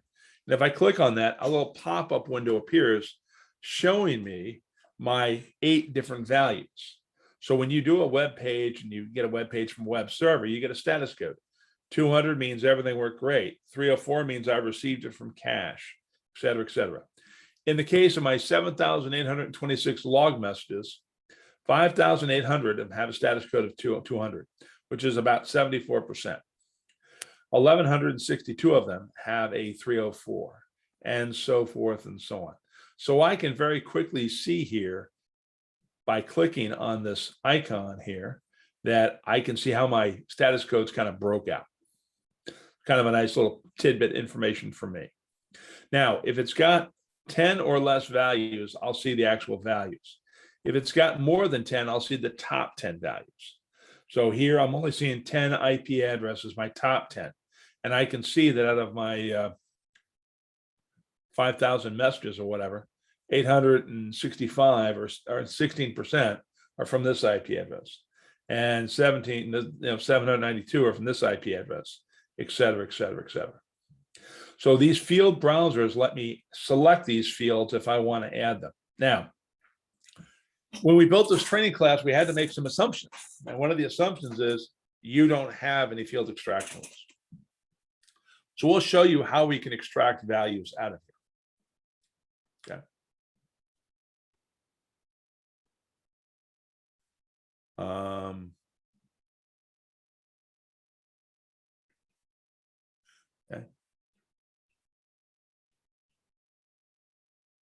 Okay. Okay. Okay, some folks are trying to answer the question there. So yeah, I'm not sure what you're asking. So I appreciate the question. It's not sure what you're asking. So this source category is specifying that I want to see all the logs from my lab/Apache/access. Okay. Now I also want to filter this a little bit. So I can type in an and if I want to, because I want to see this and this.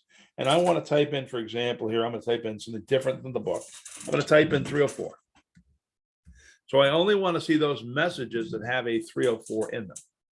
So now I'm down to about 1,062 messages. And all the messages I have here have a 304 in them. Yeah, they all have a 304. Or maybe what I want to do is I want to see 304 or maybe I want to see a 403. So you can basically, what we're doing here is this first line is called our metadata keyword search. So here's our metadata tag. What do we want to see? From what do we want to get our data from? And then here's the specific things I'm searching for. So in this case, when I search for either the number 304 or 403, I get 1,088 messages. And some of these are 304s, some of these are 403s. So you can control what you see. And that's an important feature here. So if I say, and the word get, I'm looking for any message that has the word GET in it. And you'll notice that it found a uppercase get, even though I'm doing a lowercase search. So these search, this first line is case insensitive. So this first scoping line is case insensitive. Now, when we build our queries, and this is where I'm going back to my slides for a second. When we build our queries, the order that we do things is we do this metadata tag. What data source do we want? What information do we want? And any keywords associated with that. And the more specific I can be in my keywords, think of this as the start of a funnel. This first line is set in the diameter of my funnel. So let me move the slides for a second. So here, when I add these metadata and keywords, I'm setting the diameter of my funnel. Back earlier, when I said I put a star up there, it says give me everything, right? That funnel width would be extremely wide compared to my asking for a specific source and specific keywords. So when we build queries, we start with metadata and keywords. Then we will parse. Then we will filter. Then we will aggregate, and then we will format. That is typically the order when we build queries of what happens. So we say, look, get us the data, right? Metadata and keywords. Then we're going to parse, and you'll find we can parse using regular expressions, regex. We can parse using XML or JSON. We can do a parse anchor, which I'm going to show you in just a few minutes. Then we typically filter. We're going to add a where clause, right? Where we want to see something, or in, or if, operators, whatever. Then we can aggregate. And when we aggregate, that's going to create our aggregates tab. And from our aggregates tab, we can do all kinds of things. Here, I see a lot of questions are coming in. So, okay. First of all, somebody asked the question, we make a query case sensitive for a specific query. You can actually use the to upper or to lower on it to force it to a specific case if you want. So, Taryn, hopefully that answers your question. And Shaq answers the question, is it similar to a Splunk query search?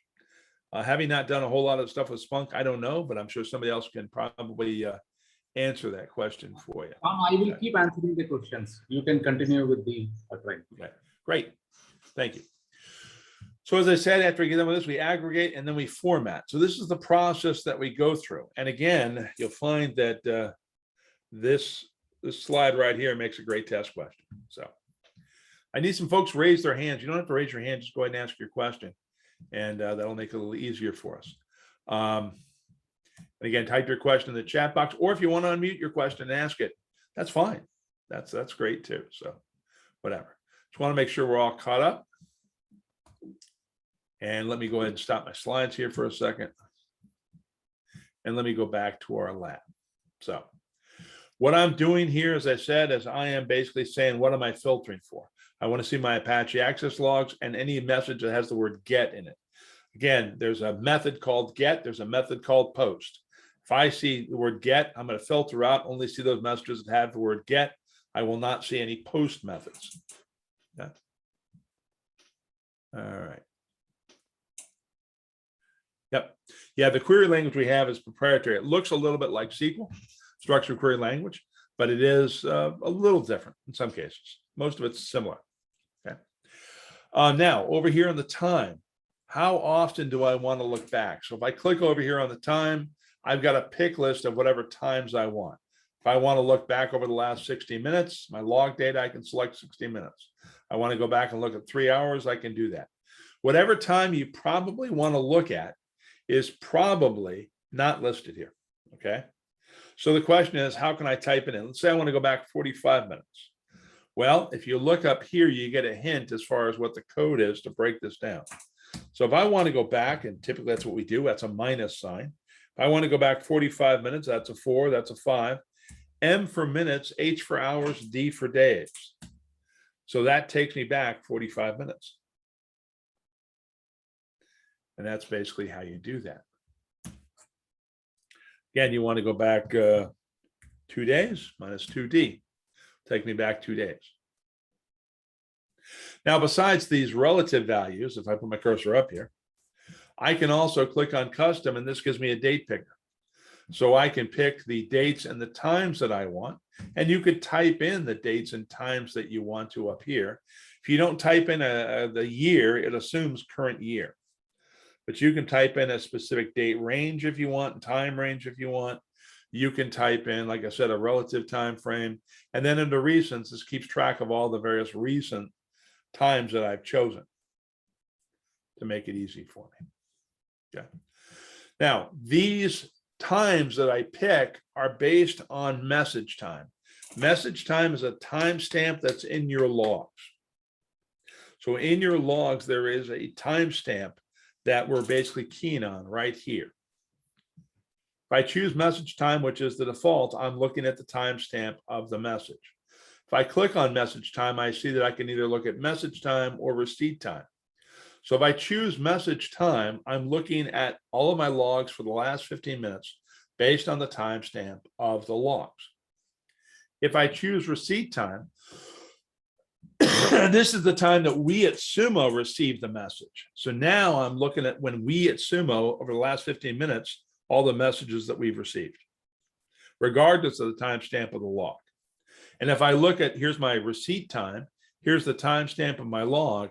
If I look at these, I can get a sense for how much difference there is. It's about 4 seconds from the time it was timestamped and put in my logs until we received it at Sumo Logic, which I think is pretty darn impressive. So you can look at these if you want to. So you can choose to specify your range based on either the timestamp of the logs or when we at Sumo received it. You want to view the last 90 days of logs? Yes, absolutely. Minus 90D. If you want to go back here, you can do that. Now, the other thing we got to be careful of here is what is your retention periods and all that sort of thing. But that's a conversation for another day. So, but yes, you can go back 90 days if you want. You can easily do that. One other thing I wanted to mention to you, and that is because obviously you guys are in India and I'm in the US, how we look at time and dates and stuff is a little different. They're formatted differently. So I just wanted to mention to you, this isn't in the course, but I'm going to show it to you anyway. If I open up my navigation panel, and if I go into my account down here at the bottom, there is a preference. And in your preference, by default, it's going to use your default time zone. And you can even specify what the format is that you want to use. Again, it's going to pick up your browser's default format. That's why everything's been working so well. And so, but here's where we can change the formats here if we want to. So that's under your preferences. So I just thought I'd mention that to you, just to make it a little easier for you. Any questions about time? Okay. How many days can it hold the logs? As many days as you want. You can typically set up different partitions to hold different retention periods. Keep in mind that the more data that you have us ingest, the more it's probably going to cost you. So obviously there's got to be value to retain it. So, but yeah, we can store it. As far as metrics, we have specific metric retention periods. And like I said, I'll save that for the metric class. But as far as logs, we can define whatever the heck we want. Where are these logs stored? These logs are stored inside of Sumo. A big old cloud lake we have. So, all right. The other thing too, by the way, is when you adjust the data, you could forward this to like an S3 bucket and stuff if you wanted to. So there's lots of different options there. Okay. Yep. All right. So back to lab 2 here, right? We want to search for Apache access and get, which we're doing. We want to search for the last 60 minutes if we want, and then we can see our results. So let me go back here, 60 minutes. Run this query. And you'll notice my histogram now reflects how many messages I got over those 16-minute period, right? And I can see all my messages down here. Now, the next thing we're going to do is we're going to parse out some fields. We're going to do a parse anchor. And parse anchors only work if your messages are consistently formatted. They all lay out the same way. So if I look at my messages, they're all structured. Here's a date timestamp. Here, my method.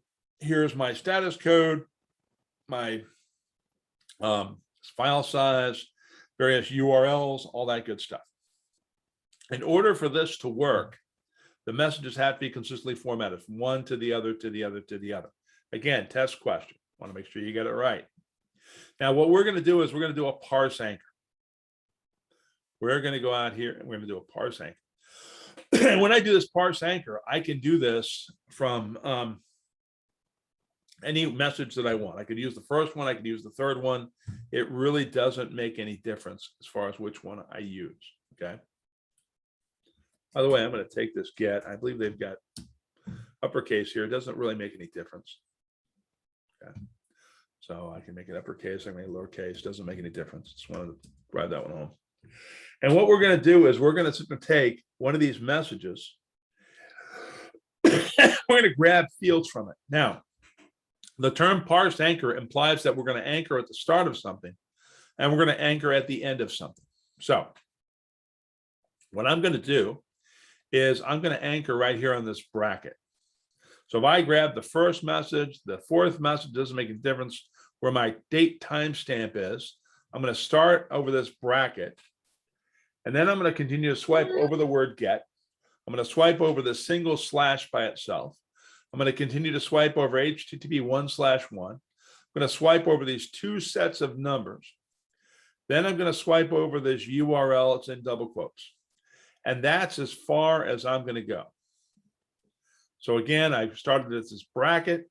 I swiped over the word get. I swiped over the single slash. I swiped over this HTTP 1/1, these two sets of numbers, and then this URL in double quotes. And that's as far as I went. Okay.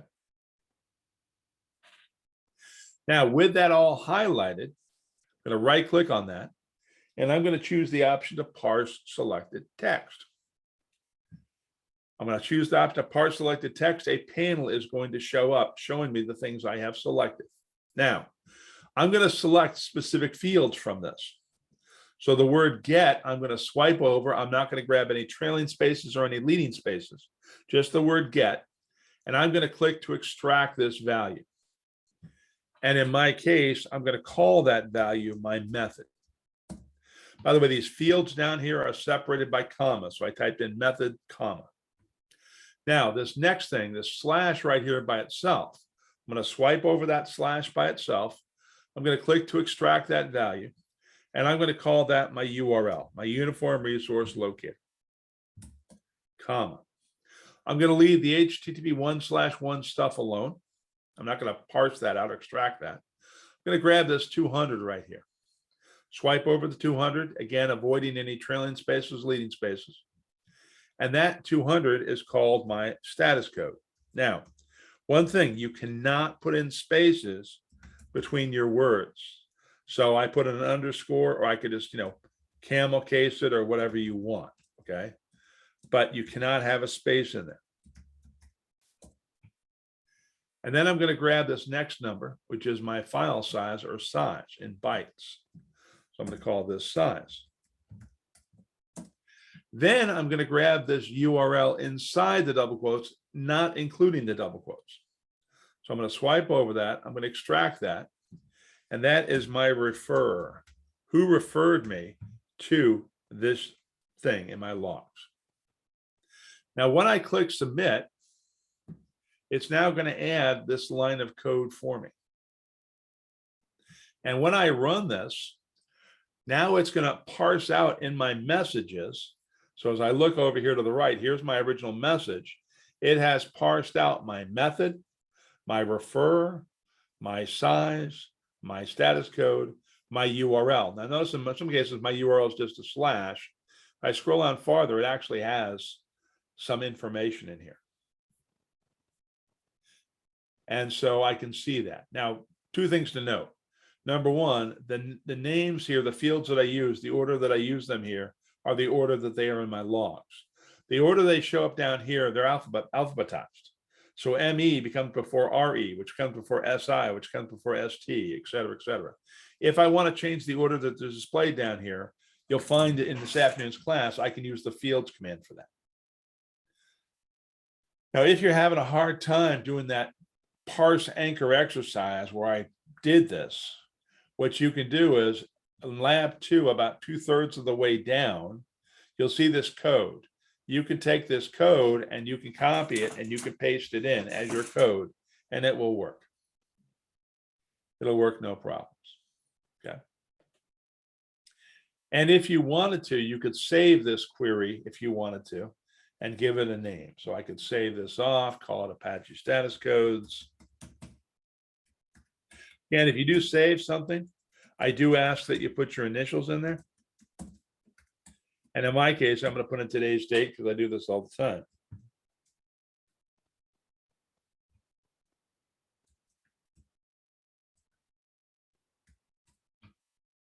Okay. So you can save this. And now that I've saved it, I can add it as a favorite if I want to, all kinds of fun stuff. I'll talk about these controls here this afternoon in this afternoon's class. We're running out of time here on this one, so no problem. We'll get that. Okay, I will talk about those controls. All right, so that is basically lab number 2. Let's move on to lab number 3 and let's chart some data here. Let's use some aggregation operators. Let's basically see what's going on. So here in lab 3, they want me to append my query and say count by status code, a pipe count by status code. I could copy that code in here if I want to. Remember to add a new line, it's either an alt enter or a shift enter. Okay, alt enter or shift enter. If you're on a Mac keyboard, it's a shift enter. If you're on a Windows keyboard, it's a alt enter. So I want to say count by, and then I want to count by status underscore code, that field name. When I run this, because I'm doing a count or a min or max or some aggregation function, I see an aggregates tab. So here I see my aggregates tab and I see broken down out of my 31,239 messages over the last 60 minutes, 23,540 are 200s, 4,340 are 304s, et cetera, et cetera, et cetera. And now I have the capability in my aggregates tab. I can start creating bar charts or column charts or line charts or whatever. So I'm starting to get the capability of creating these visualizations. All right. Okay. Rama asked a really good question. What is the need to parse separately when it's already parsed upon ingestion? You're right. In our case, Rama, that's absolutely right. It was pre-parsed. I could have used that. I could have just checked the field in my field browser. But I'm going to assume as a trainer that you don't have these field extraction rules. So I have to show you how to parse. If the fields already exist here, use them. Just check mark them. You're good to go. Yep. Okay. Somebody asked the question, without aggregation, can't we create dashboards? Not really. You need to aggregate. Now, I can take my raw message information if I want to, and I can put that into a dashboard, but usually you want to filter, you want to aggregate, you want to do something in order to create and add to a dashboard. Okay. And that brings up a whole block of questions, which we can go into in a little bit when we get into dashboards. So bear with me. Let me get through this first. All right. The next thing it wants me to do is it wants me to inject a time slice operator. So after above my count operator, it wants me to add a time slice operator. And what a time slice operator is going to do is it's going to create buckets for me. So up here, I'm going to add a new line. Again, I'm going to start with a pipe. I'm going to start using the command time slice. And then how often or how many buckets or what my bucket quantity is going to be. So 1M means 1 minute buckets. 1H is 1 hour buckets. And so what I'm doing is I'm creating those buckets. Now I want to modify my count statement below it so that I'm displaying and counting by my time slice, and my status code. So now when I run this in my aggregates tab, I'm starting to see my time slices, my times, as well as my status codes, as well as my counts. These time slices are not in any order yet. There's some operators that can put them in order, okay? Some that may not. So again, I'm just going through this exercise here. I've modified that. I've modified this statement. And now we're going to add the transpose command. What we want to do is we want to create a pivot table out of this. So I want to see my time slices on my rows. I want to see my status codes across my columns. For that, we add the transpose command. So I'm going to add a new line at the end, pipe, transpose. What do I want on my row? Type in row. I want my underscore time slice.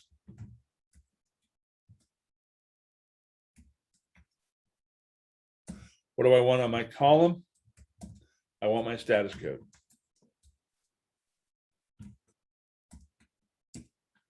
So now when I run this, I am now seeing here are my time slices, and here are my status codes across my column. Now I can start creating some sort of a bar chart or a line chart or whatever to kind of tell the story that I want.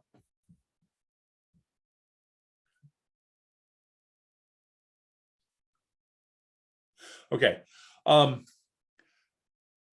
Paborito, if you're having problems trying to log in, just change the number, change to a different number. Again, you want to log in as training plus analyst with a 3-digit number at sumologic.com. If the account gets locked, it'll unlock itself after 15 minutes, but feel free to try a different number, different account. Okay. So thanks for asking. All right. So we've got this transpose command and we see our results. Now we can create a chart.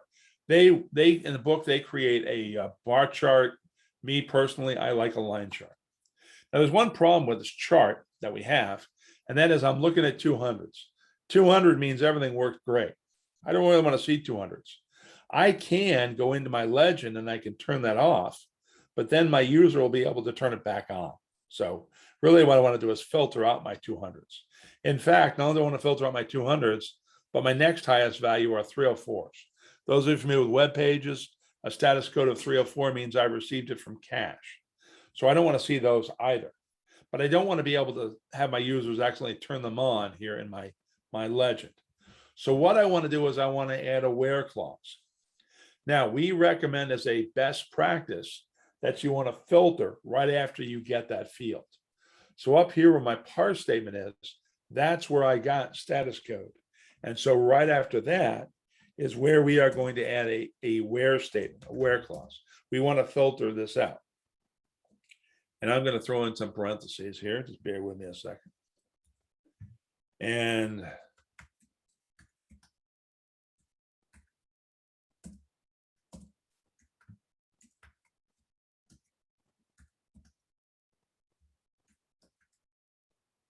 so basically, I'm asking it to filter out only where status code equals 200 or status code equals 304. And when I run this, this is about 180 degrees out of what I want. So I'm only seeing my 200s and my 304s. I want to see everything but 200s and 304s. To fix that, in front of my parenthesis, I'm going to put an exclamation mark. So now it reads where not status code equals 200 or status code equals 304. And that's why I put the parentheses in. Now I'm getting the results that I want to see. These are all bona fide errors. These are all things that I want to put into a dashboard. Okay. Okay. If you want to create a dashboard with a status code of 503, again, you could filter for whatever you want to filter for. Just change this filter line and you can show whatever you want to see. Okay. All right. So now we're seeing our results. Okay. We've added this filter statement and we're in pretty good shape. Now what we want to do is we want to build this into a dashboard. So in lab 4, we're going to create and share our dashboards. Now, I've got to tell you, you caught us at an interesting time at Sumo Logic. We got two types of dashboards. We got our legacy dashboards, which we love and had a great time with. And then we've got our new dashboards. So I'm going to show you a little bit of both throughout the day.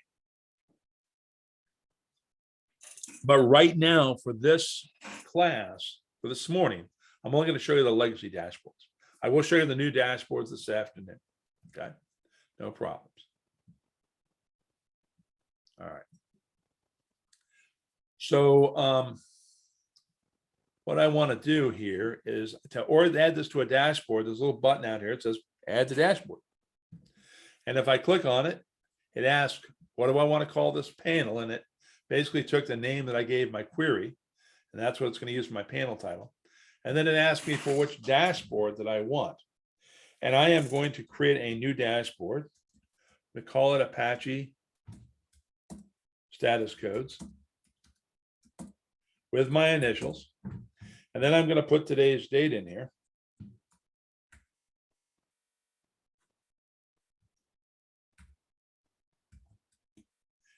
And I'll probably just put on an extra character here just so it doesn't get confused with this one up here.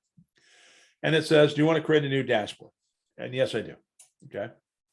We create a new dashboard with whatever that identifier is. Now, so here's my panel title. Here's my dashboard name. And do I want to create a new dashboard to use the new dashboard interface or the legacy dashboard interface? With this switch in this position, we're going to build a legacy dashboard. And that's what we want to do for the purposes of this. It'll go in my personal folder. It'll save it in my personal folder. I click the add button and Shazam, I have a legacy dashboard. Now, the first thing I notice about this dashboard is for those of us in the over 50-year-old category, this is hard to see. So I'm going to drag it and stretch it out so that I can see it a little bit better. So I'm going to adjust the size of it to make it a little easier to see. Now, in these legacy dashboards, if I want to add a new panel, you'll see in my more action button, there is an option to add a panel. But the only panel that you can add in a legacy dashboard is either a title panel or a text and title panel. I am going to add a text and title panel here. I'm going to do something like Apache status code errors, and then say something like these are the errors our customers are seeing. Okay. And I'm going to go ahead and click submit. It put it in this corner. I'm going to go ahead and fill it out a little bit better so it kind of matches the overall size here. If you want to add another visualization to a legacy dashboard, you got to create a query like we did here and then add it to that dashboard. Okay. In our legacy dashboards, that's the approach that you take. And I'll tell you, based on customer feedback and everything else, we went back to the developer room and we found a better and smarter way to do that. And that's our new dashboards. So now I'm going to continue to edit this. In fact, what I want to do is I want this text over here to the left so I can drag it. And I want this visualization up here to the right. Also up here, there's on my more action button, I can toggle my theme and I can put it with a dark background or a lighter background, whichever you want. And then when I'm done with this and I'm done editing it and I want my users to use it, I click the done editing button.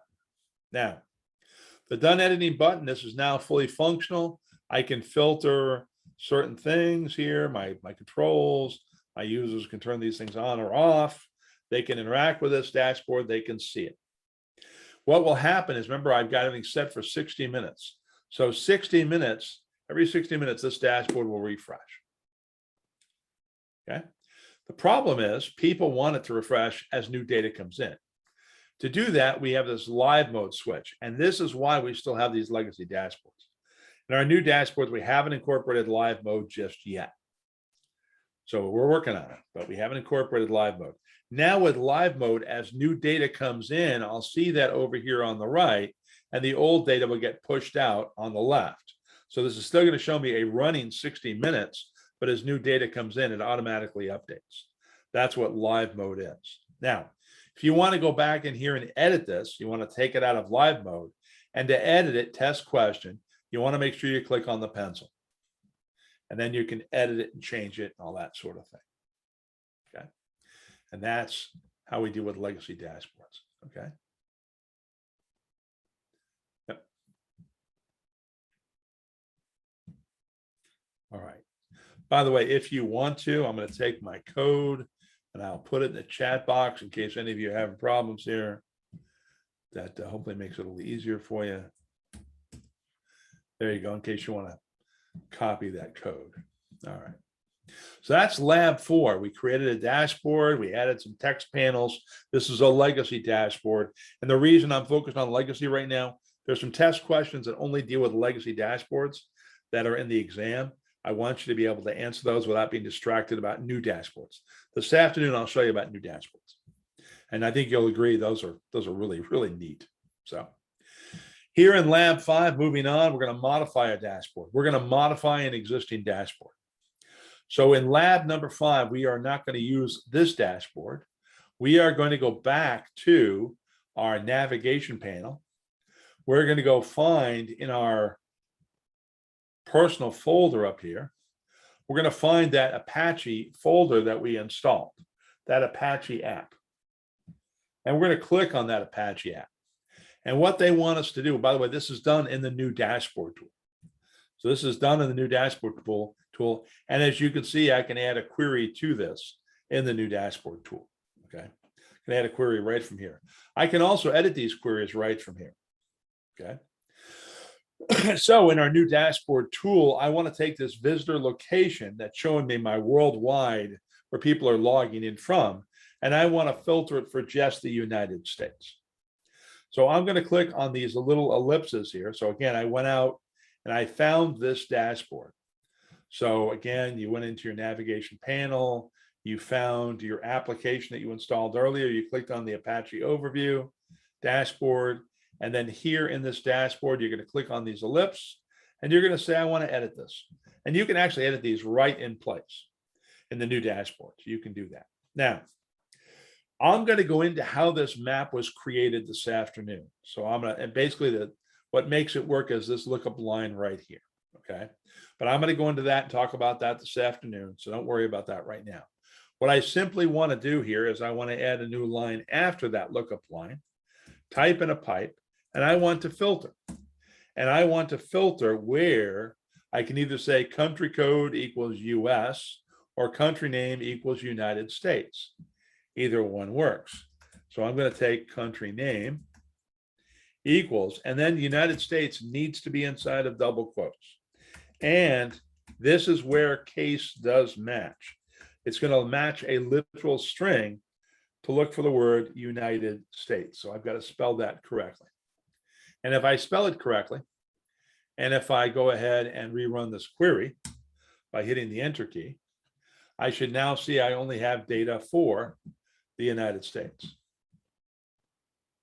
And I can then tell it to update my dashboard, and it will then update this dashboard. And I'm going to move things around here a little bit, open it up, make it a little easier to see. So that was the purpose of lab number 5, being able to modify an existing dashboard. And that's what those directions are doing. Like I said, I'll talk about maps this afternoon. We'll have a great time with those.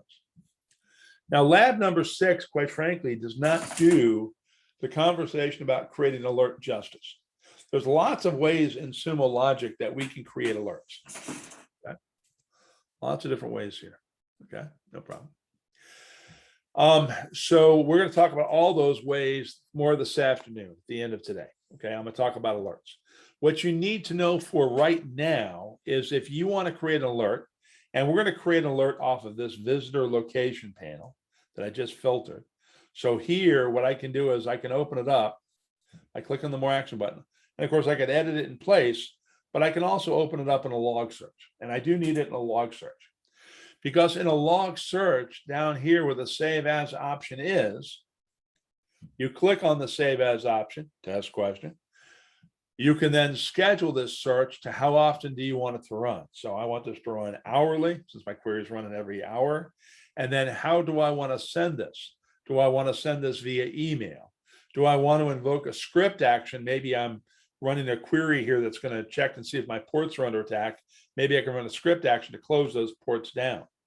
I can send a Cloud SIM Enterprise signal if I want to, generate a signal for us. I can do a ServiceNow connection. I can do a webhook into other systems, like send a message to Microsoft Teams or Slack or whatever. I can save this as a database index. I can save this as a lookup table. In my case, they want us to save this as an email. Then who do I want to send this email to? I can add in my subject line these dynamic and static fields, information about this. And then in my email, you'll see that I can include a search query, my result set. I say again, result set. You might see that again real soon. The histogram and the results of a CSV attachment. Okay. So you can pick and choose what you want to include. And then when you save it, it's going to, in my case, it'll error because I didn't specify recipient, but it'll run this every hour and then send that email out to somebody. Now, the problem is we're not doing this justice, because normally in order to create an alert, I only want to be alerted when things are bad. I don't want a notification every hour that things are running great. Typically for us, alerts are, I want to be notified. So you're going to find in the search mastery class, we're going to suggest adding a where clause at the end of this.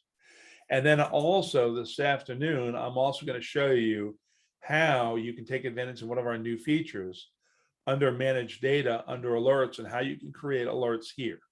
So we're going to talk a lot more about alerts. All right, good. So let's, that takes care of lab 6. Again, for the purposes of the test, you need to know you need to click on the Save As button to get into here and create your alert, start that alert creation process. Good news, lab 7 we've already covered. So lab 7's done. Talk about getting help, where the Doc Hub is, where the community is. If you have issues and you want to contact support, you can send them an email at support@sumologic.com. You'll find that you can go in here under help and you can contact support that way. You can go to support@sumologic.com website and you can log a ticket that way. Lots of different ways of getting a hold of support. Again, test question. So that pretty much rounds out the fundamentals class. What questions have you? Okay. So what I want to do is I want you guys, get you guys ready for your certification exam. And in order to get ready for your certification exam, what I need you to do is I need you to log out of the Sumo Logic training environment. So to log out of the Sumo Logic training environment, you're going to go into the navigation panel down here at the bottom where you see training analyst with some number. You're going to click on that and there's an option to sign out. And I want you to sign out of our Sumo Logic training environment. And what I want you to do is I want you to log into your company's Sumo Logic environment. Okay. So I want you out of our training environment. I want you logged in with your name in your company's environment. Now, does anybody not have a company's Sumo Logic environment to use?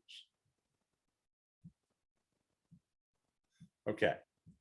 Then if you don't have a Sumo Logic environment to use, I'm going to help you out here a little bit. You can sign up for a free trial.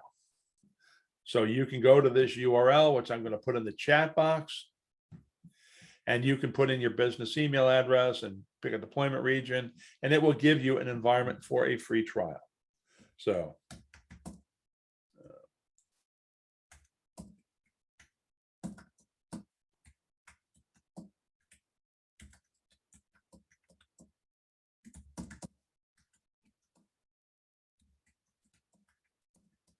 here we go. All right, there you go. So you can sign up for a free trial. There's the link information. Now, that will take about a minute. A couple of you have raised your hands. I assume you've raised your hands about the free trial. So hopefully we're all good there. Now, as I said, I want you all to log into your company's Sumo Logic environment. Now, why? Why do I want you to do that? It's really quite simple. I want to make sure down here in the lower left-hand corner, if you're in your navigation panel, it has your name, your first name and your last name. Okay. I want to make sure it's got your name, because otherwise, if you take the exam from our training environment, congratulations, training analyst 603 at sumologic.com has passed. That's not you. We want to make sure you get credit for it. That's why we're asking you to do that. Okay. So please log in to your environment with your login credentials. Now, I'm also going to do a preemptive strike here. Okay. There's one thing that we have to do, and once we do it, it's done. We don't have to do it again. But it usually creates problems when people try to go from one environment, like your company's environment, into our learning management system. And it kind of throws this innocuous little error. So I'm going to deal with that right now. I'm going to do a preemptive strike on it. So if you're logged into your company's Sumo Logic environment, I want you to click on Help, and I want you to click on Community. And it'll take you to the community page. Now, what I'm looking for is you may get a panel that pops up that says we need to verify your email address. And if you get that, there's either an allow button or a verify email button, some button on there that I want you to click. Because our product is built with security in mind. We're not going to give you and move you from one environment to another without your permission. So when you click on the Sumo Logic community, if you get that panel, click on that button. Within a minute, it will send you an email. And in that email, there's a hyperlink in that email that you're going to basically click on to give us permission. And so, as I said, you're going to go to Sumo Logic community here from your environment. If you see that panel, click on it. But once you click on this and it's done, you don't have to do it again. It'll result in an email that you'll see. You'll get an email in about a minute. You click on the body of that email. There's a hyperlink there. The problem is then fixed. This won't be a problem going forward. What happens is, as I said, we don't want you to be able to move from one environment to another without your permission. We don't want you to be able to do that.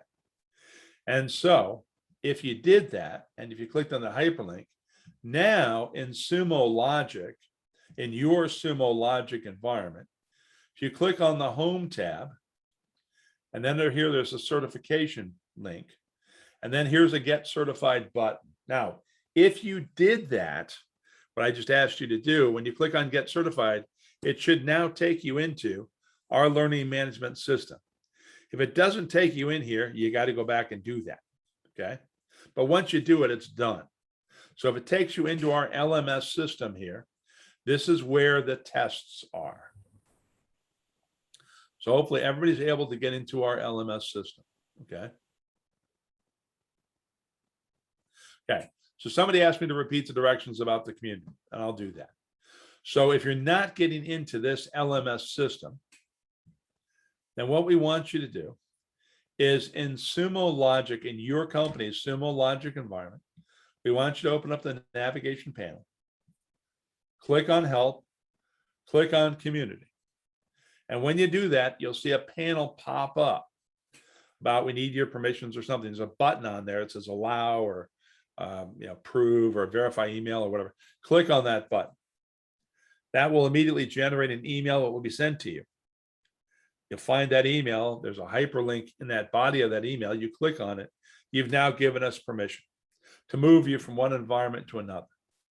Now, if you go back to Sumo, your Sumo Logic environment, and on the Home tab, if you click under Certification, you click on this Get Certified, it will now take you into our learning management system. That's how that whole thing works, okay? All right. Now, before I get into where the exam is, I want to point something out. Up here in the corner is your profile. This happens to be my profile, and you can add your image to it if you want to, okay? But here it keeps track of all the exams that you've passed. And here you can go back in and you can see your certificates. And then you can also add them to your LinkedIn profile and all of that lovely stuff. So you can add it to your LinkedIn profile if you want. Piece of cake, okay? Now, just wanted to point that out to you. Down at the bottom of this, there's a done button, which will take us back to our LMS. Now, I do want you to pay attention because there's something here very important I want to point out to you.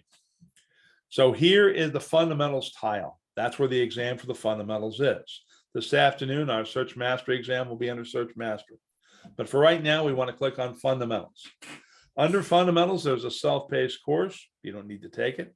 Here's the exam in English. Here's the exam in Japanese. Here's the exam in Spanish. I'm going to take the exam in English and probably think you probably will too. So when I click on this, I have an option to register for free. Register free, no problems. I click on it. Boom, I'm registered. I'll get a confirmation email. I'm registered. I'm ready to go. Now, I want you to watch what I'm about to do here. I don't want you to follow along. I don't want you to go in here just yet. So it says before you start, it tells you the exam is 30 questions. You got 60 minutes to complete it. By the way, it should take about 25 minutes in reality. Passing score is 75. This is open book, open notes. If you get stuck on a question, ask me. I will help you, okay? Our goal is to help you, not to hinder you. Then I've read this information. I click next. This is going to take me to the exam. Here's my 1 hour countdown timer.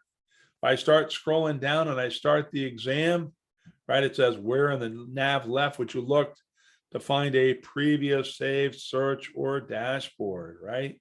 Probably in a personal. That's where you probably saved it. That's where it gets saved by default. Okay. Parsing allows you to provide structure to your log messages by extracting fields that you can analyze. Which of the following statement is false, right? Okay, this one is false. Parse anchor to extract fields from log messages with unpredictable patterns. They've got to be predictable, got to be consistent, right? So I'm going to answer the first two questions here, and then I'm going to scroll to the bottom because I want to point something out to you. It's very important. When I click next, obviously I did not pass, but I got the first two questions right. Yay me. Point is, when you take this and you pass because you cut over a 70, 75, don't forget to click the submit button. This submit button is what's going to add it to your profile. If you don't click the submit button, it doesn't get put in your profile. You won't get a certificate, all that sort of thing. This is a weird quirk of our LMS. I wish we didn't have the submit button. I wish it automatically did this, but it doesn't. So please, when you pass the class, pass this exam, hit the submit button. If you don't pass it, I don't care if you hit the submit button or not. By the way, if you fail, you can do this again. You can take it again as many times as you want to. So if you pass, and you're good to go. So I just wanted to point that out. That's why I went through this exercise. All right. Any questions? Hi, I have a question. Yes, sir. If someone changes the organization, since these certificates are associated with the email ID of the organization, is there a way we can port this particular LMS system to a new organization or to our own personal email ID? Yep, I understand. It's a good question. It comes up all the time. So you're right. Since it's your organizational ID and you may change companies or whatever, what you can do is send us an email at training@sumologic.com. I'll put that in the chat box. And then we ask us to change it to your personal email address, and we will do that. So yes, our certification manager will take care of that for you. So if you want to change it, it's training@sumologic.com. John, sir? there is a question from Carl. His question is, his company environment has not created individual users for that. How does he log in now? Can he create his own account under the company ID? Right. Because you don't have an individual account with your name on it, the best thing to do is get a free trial. So earlier when I put the link up there for the free trial, which I'll put in there again, give me a second here. You can sign up for a free trial, and that's what you're going to have to do for right now. So sorry, that's not probably what you want to hear, but that's the way. Or obviously you can work with your administrator and see if your administrator can set up an account for you real quickly. Okay. So Carl, I trust that answers your question. Right now, go to sign up and then create your account for this training. Later, you can ask your admin to create account for this. Yep. And I'm putting this back in the chat box in case somebody needs it again. Okay. Yep. Any other questions? Yeah. So when I opened the community, it was redirect me to the training username. Again, I had to sign out. Again, I'm trying with my company email ID. Yep. I was able to log into the community page. From there, can you please guide me how I can go to the certificate page one more time? Yep. Sorry to so again, you're in help. You click on community. Yep. You should get a pop-up that appears. I don't, because I did this a long time ago and fixed it. No, I don't see any pop-up over there. Then you should be fine. You should be able to go into, then from Sumo, you should be able to click on the home tab, certification, get certified, and it should take you into our LMS. Oh, okay. If you don't get that pop-up, you're good to go. Yeah, got it. Okay. Yeah. Yep. It's a one-time thing. Once it's done, it's done. Any other questions, ladies and gentlemen? Okay. All right. Yeah, John. go Actually, ahead. I was signing up and I missed that the whole like how to get to this certification. So I'm in this learn.sumologic.com. Then what I should do next? Okay. To get to the exam, you're going to look for the fundamentals tile. Okay, just Click on that. And then you've got the fundamentals exam in English right here. That's the one that you want. fundamental exams. Yeah. And go ahead and click on it. And Yeah, you can click. start registering it and start to take it, all that stuff. Then when should we take this exam? I'm sorry? When should we take this exam now? Or We've got time now.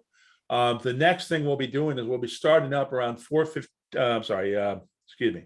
We're going to take a lunch break here at 12:30 your time till I think it's 1 o'clock your time. That's when we're going to resume. So the short of it is that you've got time now to take the exam and grab some lunch.